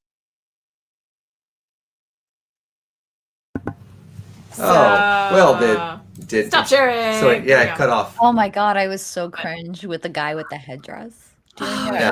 So many headdresses. Cringe. It cut off, by the way. There is an end. See, that's again a work in progress. No, but that's how you tease the audience to come watch it. So for the record, for all of the counters, there were no muted F-bombs. Jen was just jaw-dropping, waiting for her chance to spew fire. No, I was just like, really good. Thanks for really good so far. The fuck is going on in the Midwest? The fuck is wrong with y'all? Like, this is where the Trail of fucking Tears happened, and y'all just fucking do this shit. Like, oh yeah, you want to talk about it? We can talk about the Iroquois, Jen, New York. I didn't say we were fucking innocent, Nathaniel. I was saying that we're not sitting in a fucking stadium with a headdress, tomahawking the chant the fucking team, okay? Oh, we make fun of ourselves. We call ourselves the fucking Yankees, okay? I've got the and we call them the fucking Yankees, okay? We poke fun at ourselves and the Giants with our own fucking teams, okay? And the Jets. Who the fuck names a team the Jets? Like, who does this? Exactly. We make fun of ourselves. But just like up here, we're not even like up here in the Pacific Northwest, we're not even fucking, outside of this, right? We got the Redskins. Like, that's a problem. That's in Washington, D.C., Allie, but good call. Oh, I thought it was state. No, they're in D.C. They're in District of Columbia. Seattle has the Seahawks, which is not racist. This is not racist or anything like that. Well, the Seahawks, there have been issues with Native tribes, though, because of the Seahawks logo. Which is why they changed it. Mm-hmm. Yeah. Oh no, I keep up with all this because I mention it in other places in the video. We talk about it. We talk about Ole Miss University, San Diego State University, but also the Atlanta Braves, who I was a fan of as well. They have the same tomahawk chop, is what that's called, by the way, and it's super not something that natives do or did. And the amount of people that you may not have caught it in the video, but the amount of people who were making like a Braves yell in the background, like a war yell, all the, super duper indigenous peoples in Arrowhead Stadium. Yeah. And that is part of the video we're actually talking about. Wouldn't it be nice if I were, making into a song, for everybody to have the privilege to do that without really being accosted or being told, hey, maybe you shouldn't, you might not should, but we're not going to change the name NFL team in Washington or MLB logo in Chicago or Cleveland. That one, Cleveland Indians. Yeah. Or if you are the Florida State Seminoles, which has the same tomahawk chop as the Kansas City Chiefs, and people didn't care about that only because Kansas City is a tiny little market, and so it's like, oh, they're like innocent Kansas Cityans, and or the Florida State Seminoles, or the Buccaneers. The Buccaneers is a different one, but it's not racist. No, it's not. I'm thinking something else. I'm sorry. I spaced. Thinking different places. Damn it. The San Diego State Aztecs, who have a literal Aztec, by the way, not in San Diego is where they're from, and literally have or had their mascot as the leader of the Aztecs in garb that is usually not worn by, how do you put this, white people. And the amount of sports teams, right? And this is sports teams, by the way, 71% of which, no, it's have the coaches that are far higher than that, but where the ownership of 32 NFL teams, white people, and the coaches of these teams, right? And for the Kansas City franchise or the Washington franchise, 0 Indigenous people are involved. Yeah. And so taking their culture without their permission, kind of like we took their land, and using it as our own and cheering with it and for it is part of the white experience in America. So I actually heard a very interesting argument to changing sports teams' names, and it came from New Yorkers, white Italian New Yorkers, no less. If we start changing the sports teams' names, then we have to start changing. Are we just going to start changing the names of the towns in New York? Because New York City was very much like New York City is now. It was this huge melting pot of very different tribes all over the place. And a lot of the towns were in New York were named for the different tribes. Ronkonkoma, Montauk, Mohawk. Nearly every city, nearly every town in New York is named after an Indian tribe that was settled in that area. And now they're really screaming, well, if we start changing the sports names, then they're going to make us change the names of our towns. And I'm like, yes, you literally took the fucking land from the people and then named it after them. Yeah. Like, well, I mean, Seattle is named after a chief. I mean, like nearly all of the towns up here are named after, you have Tequila, which is the name of a tribe. Yeah. You've got, Sammamish. You've got freaking Snoqualmie. No, but it's like to the point that New York City's naming their prisons. They're naming their prisons. We have a Gowanda prison. We have a Chateauguay prison. And granted, it's naming... It's after the names of the towns, and that's what they're arguing, is that, well, we just name the prisons after the towns. No, they're naming actual prisons after Native American tribes. And but yeah, that's what they're arguing. And Paminack is another one. I believe I mentioned Rockaway. Literally nearly, I want to say 85% of the towns in New York are named for the collection of different tribes that had lived in the area.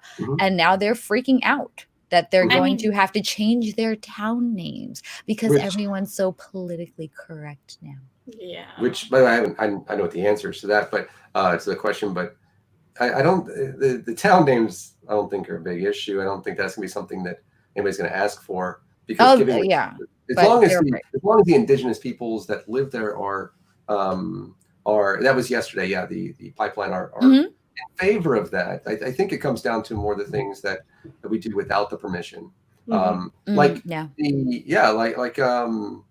Cleveland Indians or the NFL team in Washington.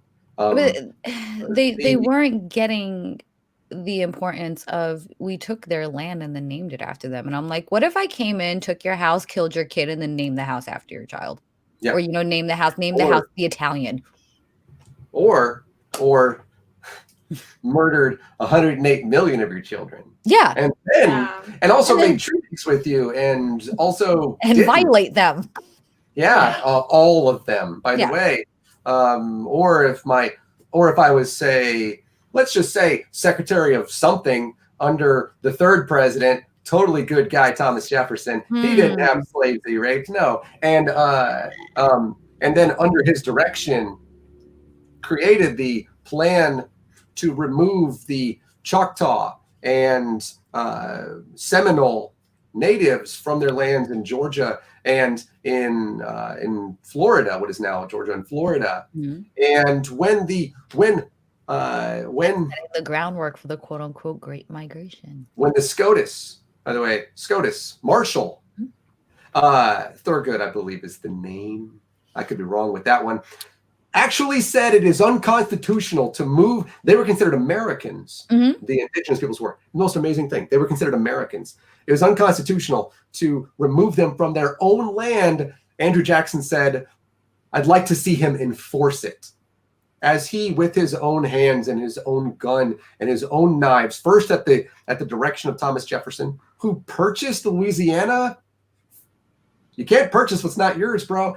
And slaughtered the natives in what is now the American Southeast and pushed them on what has become known as the Trail of Tears to Oklahoma, where, they lived before.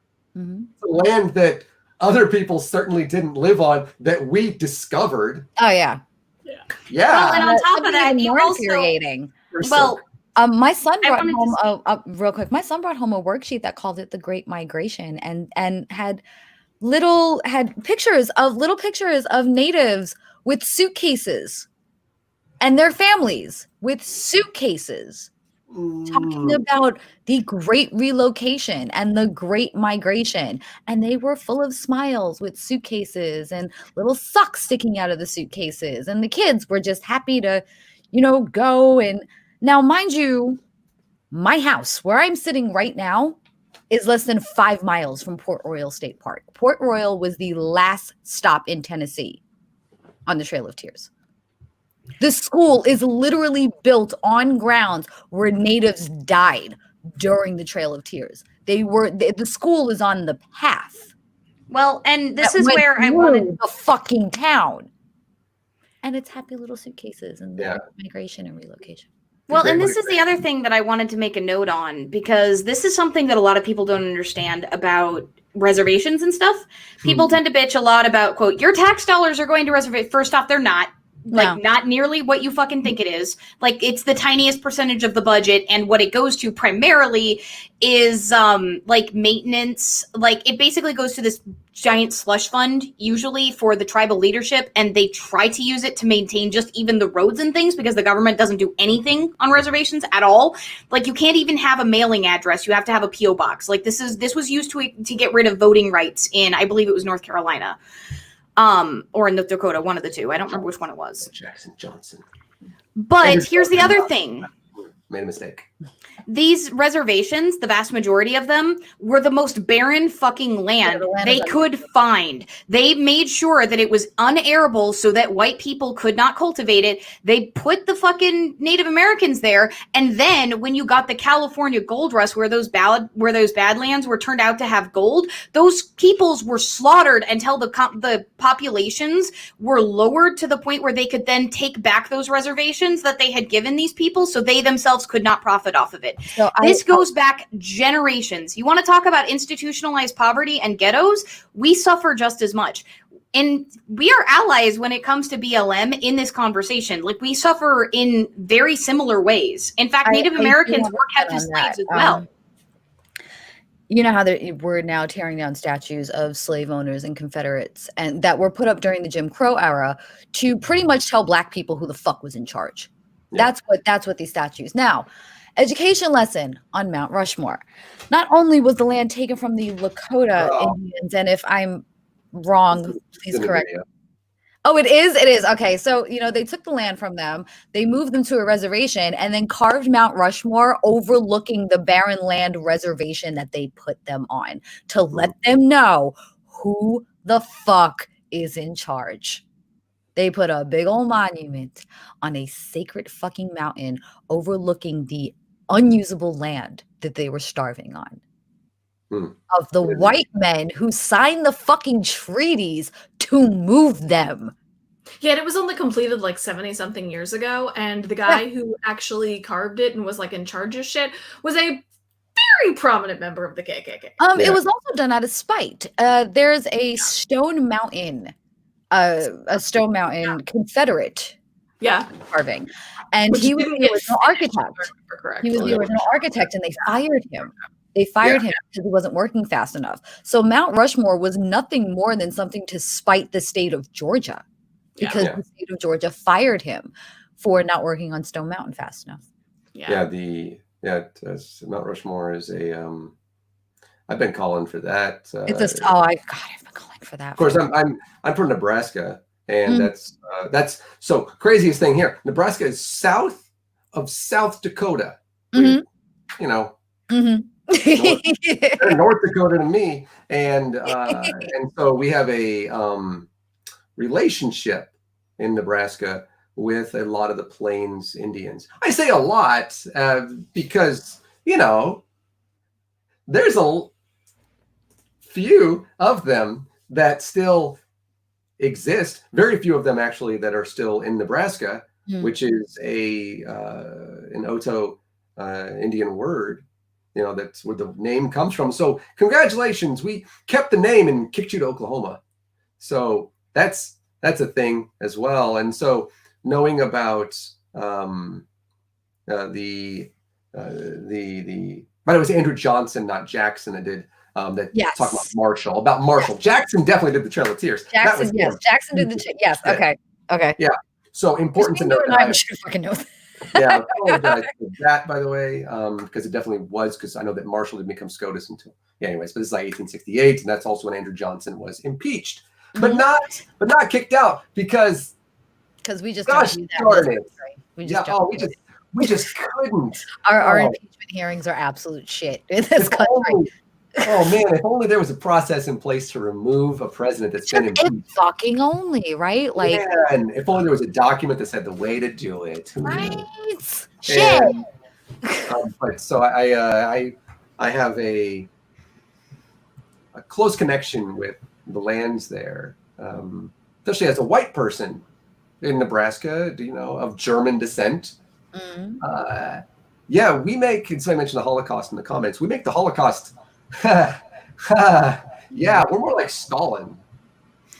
So I mean, to be honest, the Holocaust was modeled after the Native American genocide. Hitler outright says in several documents that have been released and in Mein Kampf that he took a lot of his inspiration from the Armenian genocide that happened in World War I, and from specifically the systematic way in which Native Americans were wiped out here, which, by the way, for all of you people, and I'm going to end this topic here and start to transition toward our last couple questions, just because we're getting pretty close to the 2-hour mark and I don't want to exhaust everybody. But by the way, we still have 45 people. Thank you guys so much for sticking through this whole stream. You guys are awesome. I love this audience. I hope you guys enjoyed the sneak peek. I hope that you guys end up enjoying the video. If you're not subbed to Divine Disbelief, do that. Especially because you do need to check our show tomorrow, because we're moving on to the next chapter. We're over halfway through the book. So if you guys want to learn more stuff about the history of the afterlife, you're really going to enjoy that. But the last word that I have on this topic in particular, when it comes to like Native Americans and stuff, for those of you who keep telling us to shut up, because I'm half Haida. I am Native American by bloodline. I also grew up at least partially with my culture in terms of being passed down through family. Not registered with the tribe. Native American identity is complicated. But if you think that this genocide isn't still going on, then I'm going to remind you that we were not legally allowed to practice our own religions until the 70s. We weren't allowed to speak our own languages until the 70s. There are leaders right now that white people got trained by as Native American healers, who those white people profited off of, by the way. I'm going to be going over this in a video that's coming up in about 2 to 3 weeks on Folkism, where Focus try to claim this stuff. Those people were arrested and tortured in jails for practicing our native faiths and speaking our languages. The last, the last boarding school closed in the mid 2000s in Canada. And I have family members who are living who were sterilized against their will. So if you think that this genocide happened hundreds of years ago, if you think Native Americans need to shut the fuck up, and if you think Black people need to shut the fuck up, then I'm going to remind you that the person, the person who got bused to the first integrated school is in what, their 60s or 70s? 70s. Yeah, they're still alive. Yeah. She's in her 70s. This was not even 100 fucking years ago. So okay, and redlining didn't end until about 50 years ago. Here's a good way. My mom had me young. My mom had me very young. My mother is much younger than most other people's parents are my age. My mother was 4 when the Civil Rights Act. Like, my mother was born into a world of segregation. Jericho, born into it. Jericho, no. Native Americans were not allowed to practice our culture, our religions, our potlatches, our dances, our own languages. It was illegal to speak them, even on reservations, until the 1970s. Yes.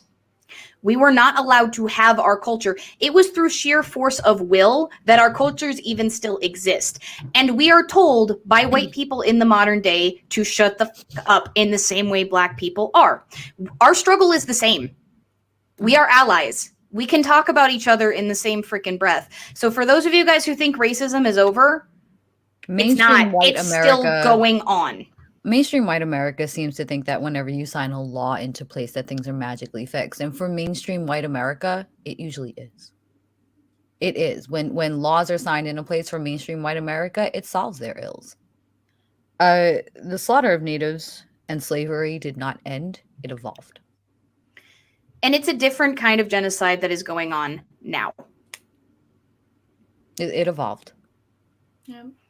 And I want to thank you, Nathaniel and Susan, for outlining the ways that Native Americans are being mistreated in your video on, violence. Like, thank you guys so much for that. That actually means a lot to me. How freaking cute are these two? Like, they're like...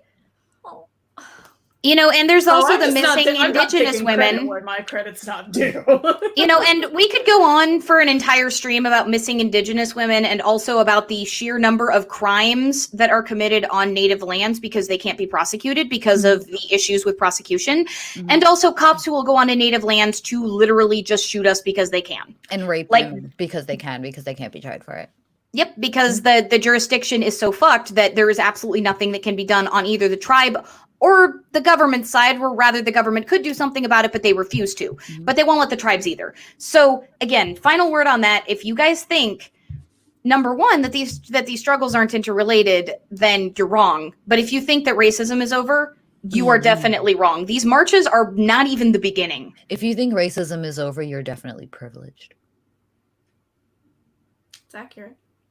So if you want to do a special stream like the one we're going to be doing on Saturday sometime to talk about this stuff, or if you guys want to join us for one or a panel, of course, I would love to do that because I have a lot to say on this topic. Sure.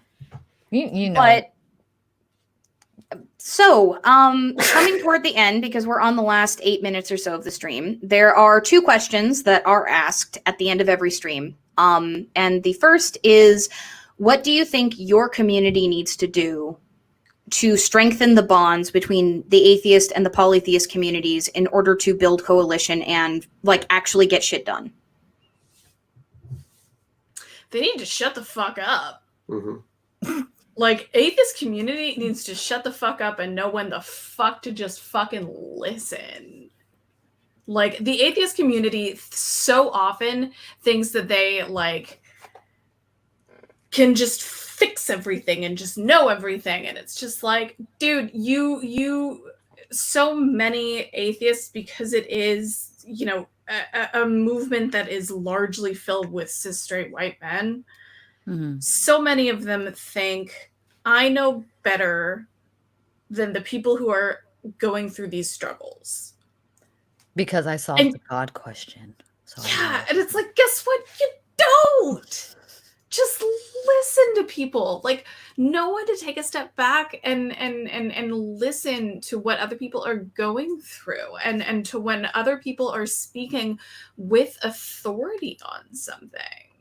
You know what I mean? Like, late 70s. Sorry. Late 70s. Oh, yeah. Late 70s. Yeah. 4 years before I was born. Go on, babe. Yeah. Oh, no, that's really all I had to say. Oh, okay. Didn't know because you were talking. I ADHD'd. I'm sorry. I love them. Like, they're just, God, like, you guys need to just teach respect in relationships, because it's the level of respect that you guys have for each other and the level of compassion and understanding is beautiful. Honestly. It's all him. No. Hey, Bobby, a couple atheists here. Thanks. No, I mean, I think that referral. I think the referral there was specifically to anti-theists, which is what a lot of the anti-atheist comments that pagans in the side chat make are. So I think they're talking about anti-theists and the way that they tend to behave. Yeah, I think one of the most important things that we need to do is be very specific about what we say and about who we're speaking about, and obviously not all and things like that. Obviously, or nothing that's generalized is ever about you or me. Yeah. And we mentioned that in the video too, because again, we're piss off a lot of white people. That's fine. I don't care. And that's great. Fuck them. But as Susan said, there's a time to just listen. Yeah. And that's almost always. And excuse me. I think that's the most important thing. It's the thing that I have not been doing in the stream. So some things for me to learn. No, Susan hasn't been given an opportunity to speak very much. I recognize that. So. Hey, we had Susan go through the entire thing. Like, part of the reason I chose specifically to talk about the work on specifically the conversion therapy was Susan's project, and I knew that. And I wanted to give her a chance to talk about that, because we did go into that for a good 15-20 minutes. Oh, I didn't know. Wow, I feel like 5 to me. Never mind, my bad. Nathaniel, you've had a long couple of days, in fairness. That's true. My question, what do you guys think polytheists can do to help build bridges with atheists?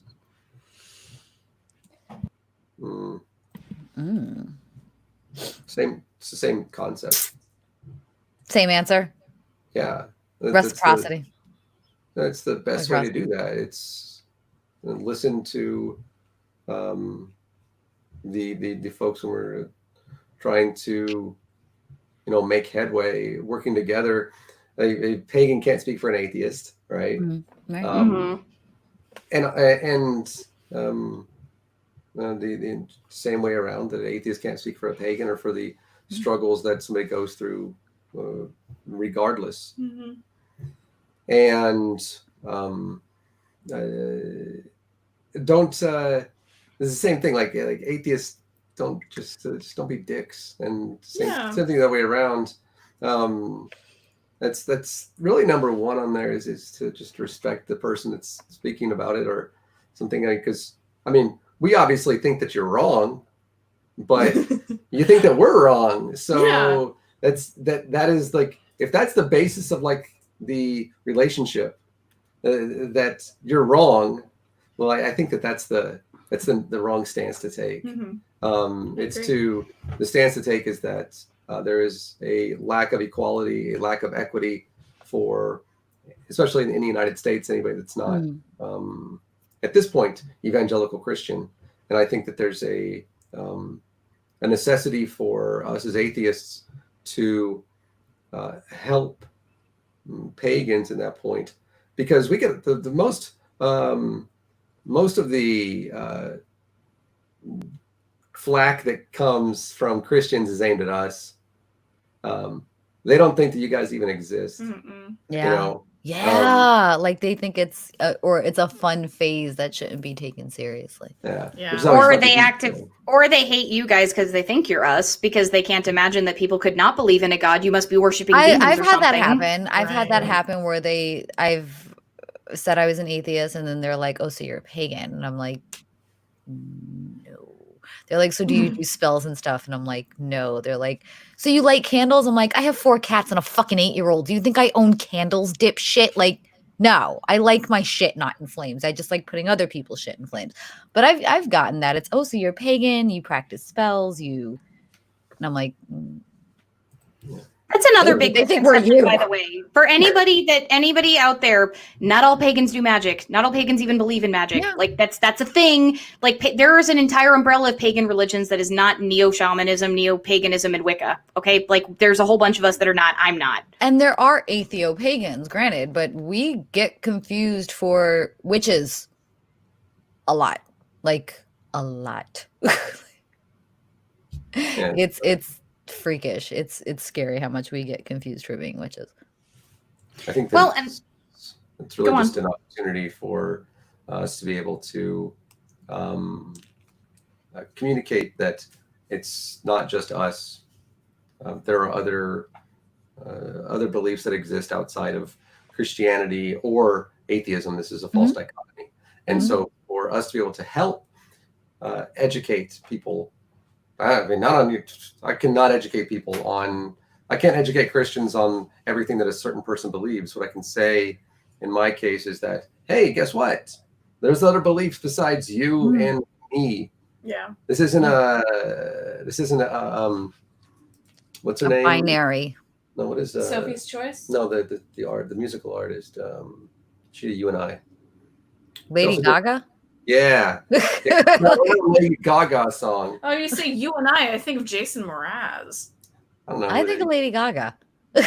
Yeah, you and I. It's the if you don't know, it's the song about Nebraska. So, yes. Yes, it is. Oh my God. Yes. Okay. Now I'm gonna go listen to it after this because watch the I video. have the Nebraska line in my head. And I would add, from the pagan perspective, one thing that a lot of atheists can do that I've actually seen some atheists do, and this can include anti-harm as opposed to anti-theist, which we'll get into someday, I'm sure, on the show more. But be specific about who you're talking about. Don't just say theists say this when you mean Christian, because we're not like that. Like the gulf between pagans, the majority of us, and Christians is more vast than it is between us and atheists, legitimately. Yeah, there's a lot more people out there. Yeah. And we tend to be fighting for the same things as you guys are. Like, this is part of the reason this show exists, is because we want to build coalitions, because you're adding an entire extra army to your numbers when it comes to fighting for things like a secular society. It's so funny when, especially in the US, Christians are like, the right to religion, and the right to practice religion, yet completely forget that there's anybody other than Christians in the US. It's fucking hysterical. It's like, but everyone has the right to practice their religion. And it's like, you guys know there's polytheists and pagans, right? No, there's not. We meant like just some of the Muslims that we let in, and then us. That's what we mean. Like, they wholly forget that there's polytheists and pagans as well. It's very useful. Yeah. So, we have reached the shill portion. We went over 2 hours a little bit, but you know what? We still got 44 people chilling out with us. Like, we maxed out around 47 or 48. Thanks again, guys, for being awesome. Announcements. We actually have some cool stuff going on here. On Thursday, I'm going to be releasing a video called Do Pagans Worship Demons?, in which I go deep into the history of the term demon and the term daimon, and how the two became conflated, basically because of crappy translations having to do with the Septuagint. And I cite multiple papers on the subject. It's fascinating, but I talk a lot about the way that it's basically later Christians, like 2nd and 3rd century onwards, that effectively decided that demons were the same as daimons and eventually the same as other gods, versus, the earlier definitions of them as being a particular class of spirits. So there's that.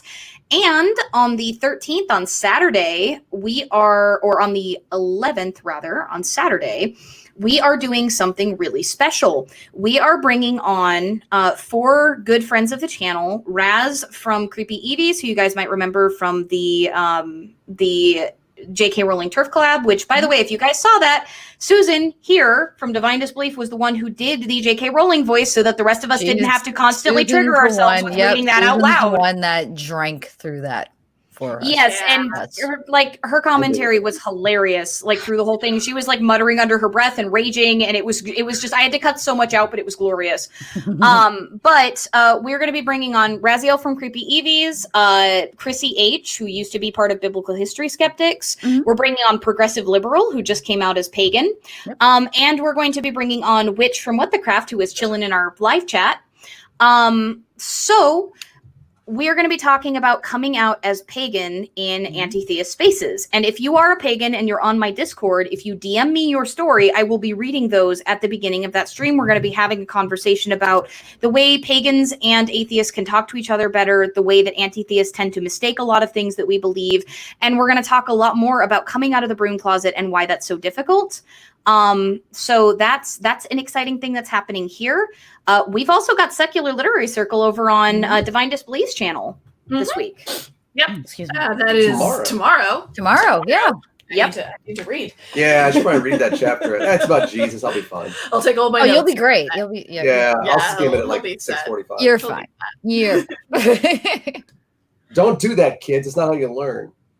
Unless you're him. Yeah, I can't help it. yeah. Just listen to Nathaniel and take notes like I do. Don't Basically. do that. Don't do that.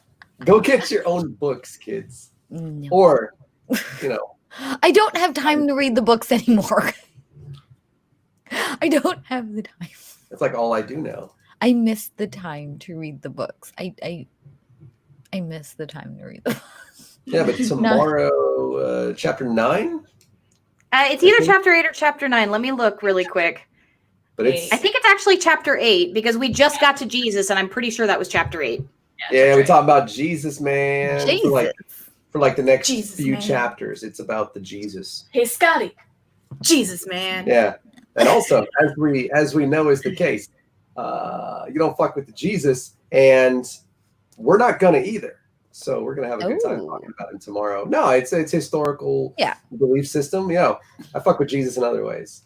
So Do He you? pokes at him and do. stuff like that. Yeah, You poke at him, do you? it's not my fault. Good looking dude. And Tan. that it's the hair. Mhm. It's Yeah, the like hair and the beard. Like Very very curly hair. I'm a fan. it's got the. It's just they had good hair back then. With that, but before it started getting all fucked up with hard waters and harsh shampoos. People had great hair back then. I don't know much about that. Do you guys have any other upcoming releases you've got? You said something. So starting on August 1st, I'm bringing a new show Mhm. that I'm assuming you're hosting with me. I'm gonna say you're hosting with me because I'm making the assumption. It's called Explain Like I'm 5. Oh yeah. Yeah. I was like, And your first guest is on this channel. Yes, my first guest is Aliakai, and I'm very, very excited. Like I'm 5. I still look forward to that. Like So the gist of it is that I'm gonna have people from all of our communities come on the show, but I don't want them to talk about what they're typically pigeonholed for.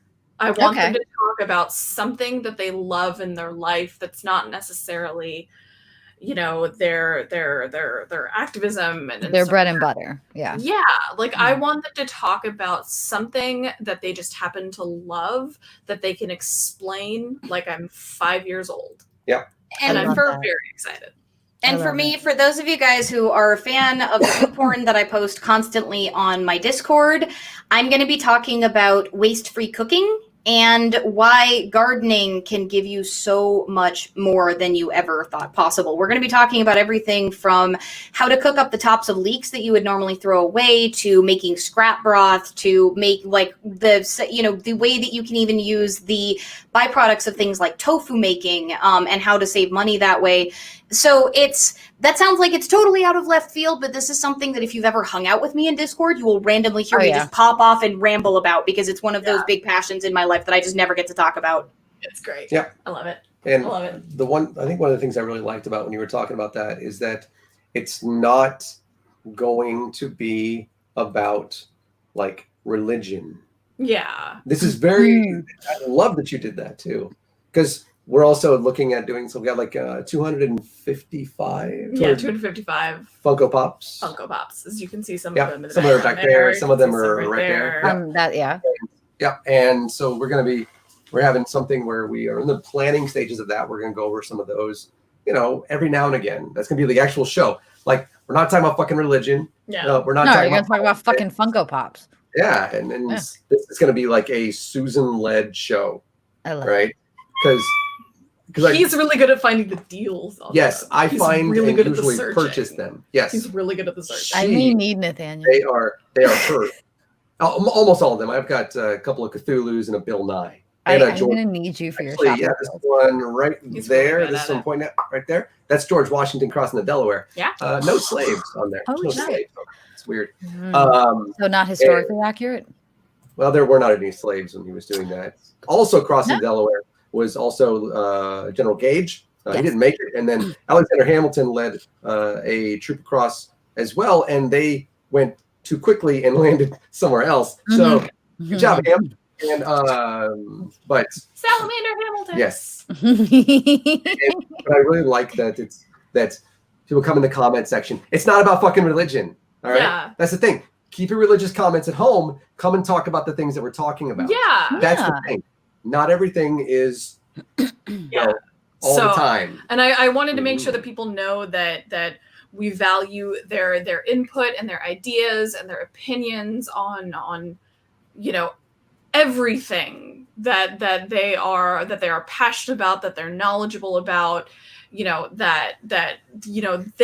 everybody has something to teach people. And that's really what I'm trying to focus on. I love that. I love it. Eddie only has one testicle. Yeah, apparently Eddie only has one testicle. So apparently he was very excited to share this with the chat. Maybe that is something Eddie can come and talk to you about. Is his one testicle? Rocky Mountain oysters. Jen, do you have anything exciting going on? Damn sure not Rocky Mountain oysters. Not in the figurative or literal sense lately. I have Neil the 604 Atheist coming on Friday night at 9:30 to talk about how he winds up hosting so many different people with so many different backgrounds and so many different beliefs and so many different methods and still manages to keep the peace. Yeah, we actually have him coming on in about 2 weeks. We've got him on the 20th. We do. And next Monday. Wait, next Friday after that is this wonderful lady next to me, Aliakai, to talk about building bridges on my channel between polytheist and atheist. That one. Yeah, that one. But she's over here for me. I don't know. No. Yeah, there you go. Way. There we go. Okay. See, no, okay. So looking this way, if I point this way, Aliakai's on this side, but I forgot mirroring. So it's that way. Yeah. Okay.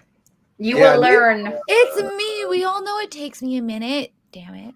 We have got to have Neil on our channel sometime. Yeah. Last April. He was on our very second show. Yep. That's exciting. He was our very anybody. first guest. He was not on any other channels, and we got him first. Oh, So you're welcome, YouTube, shit. for that one. You're welcome, Well, Neil. thank you. Thank Yeah, you we for laying the foundation of Neil. Neil gets famous. Neil gets the special award from me because he actually knew who the fuck my tribe was and has met some of the great artists from my tribe. So I absolutely, we became besties right out the gate.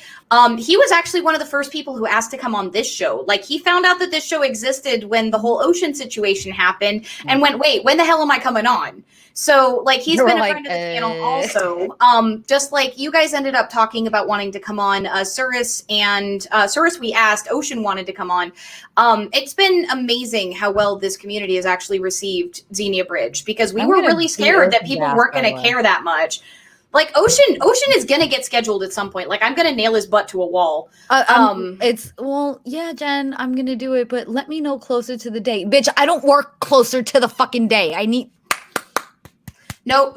Jen, be good. Jen, you made it almost through the end. Fuck 'em. But so last announcement before we close out for the night and remind everybody of our tagline. Next week we have the other dynamic duo of atheist polytheist allyship on YouTube. We've got Shay and Callan from Transgarter coming on. That's gonna be a fucking wonderful, fantastically fun mess. Yes, it absolutely is. So Callan is a mess-seeking missile on Twitter, and Shay is an absolute fiery. Shay can rival Nathaniel for fire on Twitter. Like, I'll put it that way. If I was a bayonet, Callan's the one that's packing the shit into me before y'all blow me off. That is now an image that everybody has in their minds. Oh my god! Oh my god! You know, I'm not going to talk now. Okay, I love you, Callan. So, not that hostile on Twitter. You are. Oh, you lying fuck! Yes, you are. You lying fuck. Yes, you are. Well, You lying shit. From all of the responses that we never get from anybody, you can't tell. I mean, I share you and like you frequently. I engage quite frequently. One time you did, Jen, today. Thank you for that. Oh my god. Okay, so I'm nursing a fucking tick bite on my goddamn neck from sitting outside. Which means you can't I'm type. exhausted. You didn't hear that No. part. What? Never. Well, No. Yeah. Tell me about it later. Yeah, by the way, I get a break a few days, okay? Fuck off. I get a break. I tell you what, we do appreciate, by the way, earlier, because I actually mentioned that we put a poll out on Twitter earlier asking how long folks have held their current belief. When we got on here, we had 44. Awesome. Yeah. Usually we get like 3.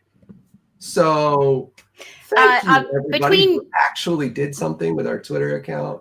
Jen, I know you did. You know, dropping hints here, I might have actually, sent it to a couple of pagans to, help spread throughout that community. So you might have a very heavily pagan bias poll there.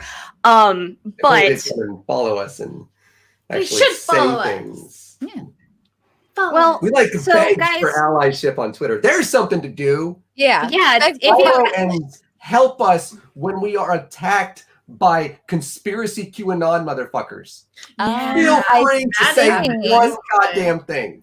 I think you know what? If there's a Divine call to Disbelief action, needs to be added to the call to action Twitter list. Yeah, if there's a call to action here, guys, follow them like on Twitter. Divine Disbelief is their joint account. Susan also has an account as well. You can find her. It's at Susan Turpin, I believe. Motel Cowboy. Or at Motel Cowboy, but you show up as Susan Turpin on the thing. She has Motel Cowboy. Yes. If, by the way, I'm not the only one that writes on Divine Disbelief. She does as well. I do too. That's why I called it the joint account. Yes. If it's in third person, you don't know who it is. Yeah. Like it's either one of us. So he signs. People always just assume it's me. Yeah. I'm starting to tell when it's you and Susan. I'm just now starting to figure out when it's who. Yeah. What. And everybody thinks it's a guy though. Because sexism is a thing. Everybody automatically thinks it's a guy. So I just have. Now, if you don't put your fucking tits in your tits in your Twitter page, pick, you're automatically a guy. I think this thought just like fell on the floor and just broke apart. It did. It started with Hey, Twitch. Nevermore. Good to see you. Hey, Nevermore. I'm glad to see you. Nevermore is also a friend on the channel, which we're hoping that we'll be able to bring on at some point. So I have got to pee, but we're going to be on Ilya Moon on Sunday. The 12th at 10 a.m. I don't know. It's East Coast time. That is early for a Sunday. Like when the sun decides to peek its head over the side of the flat What disc. time Eastern? 1?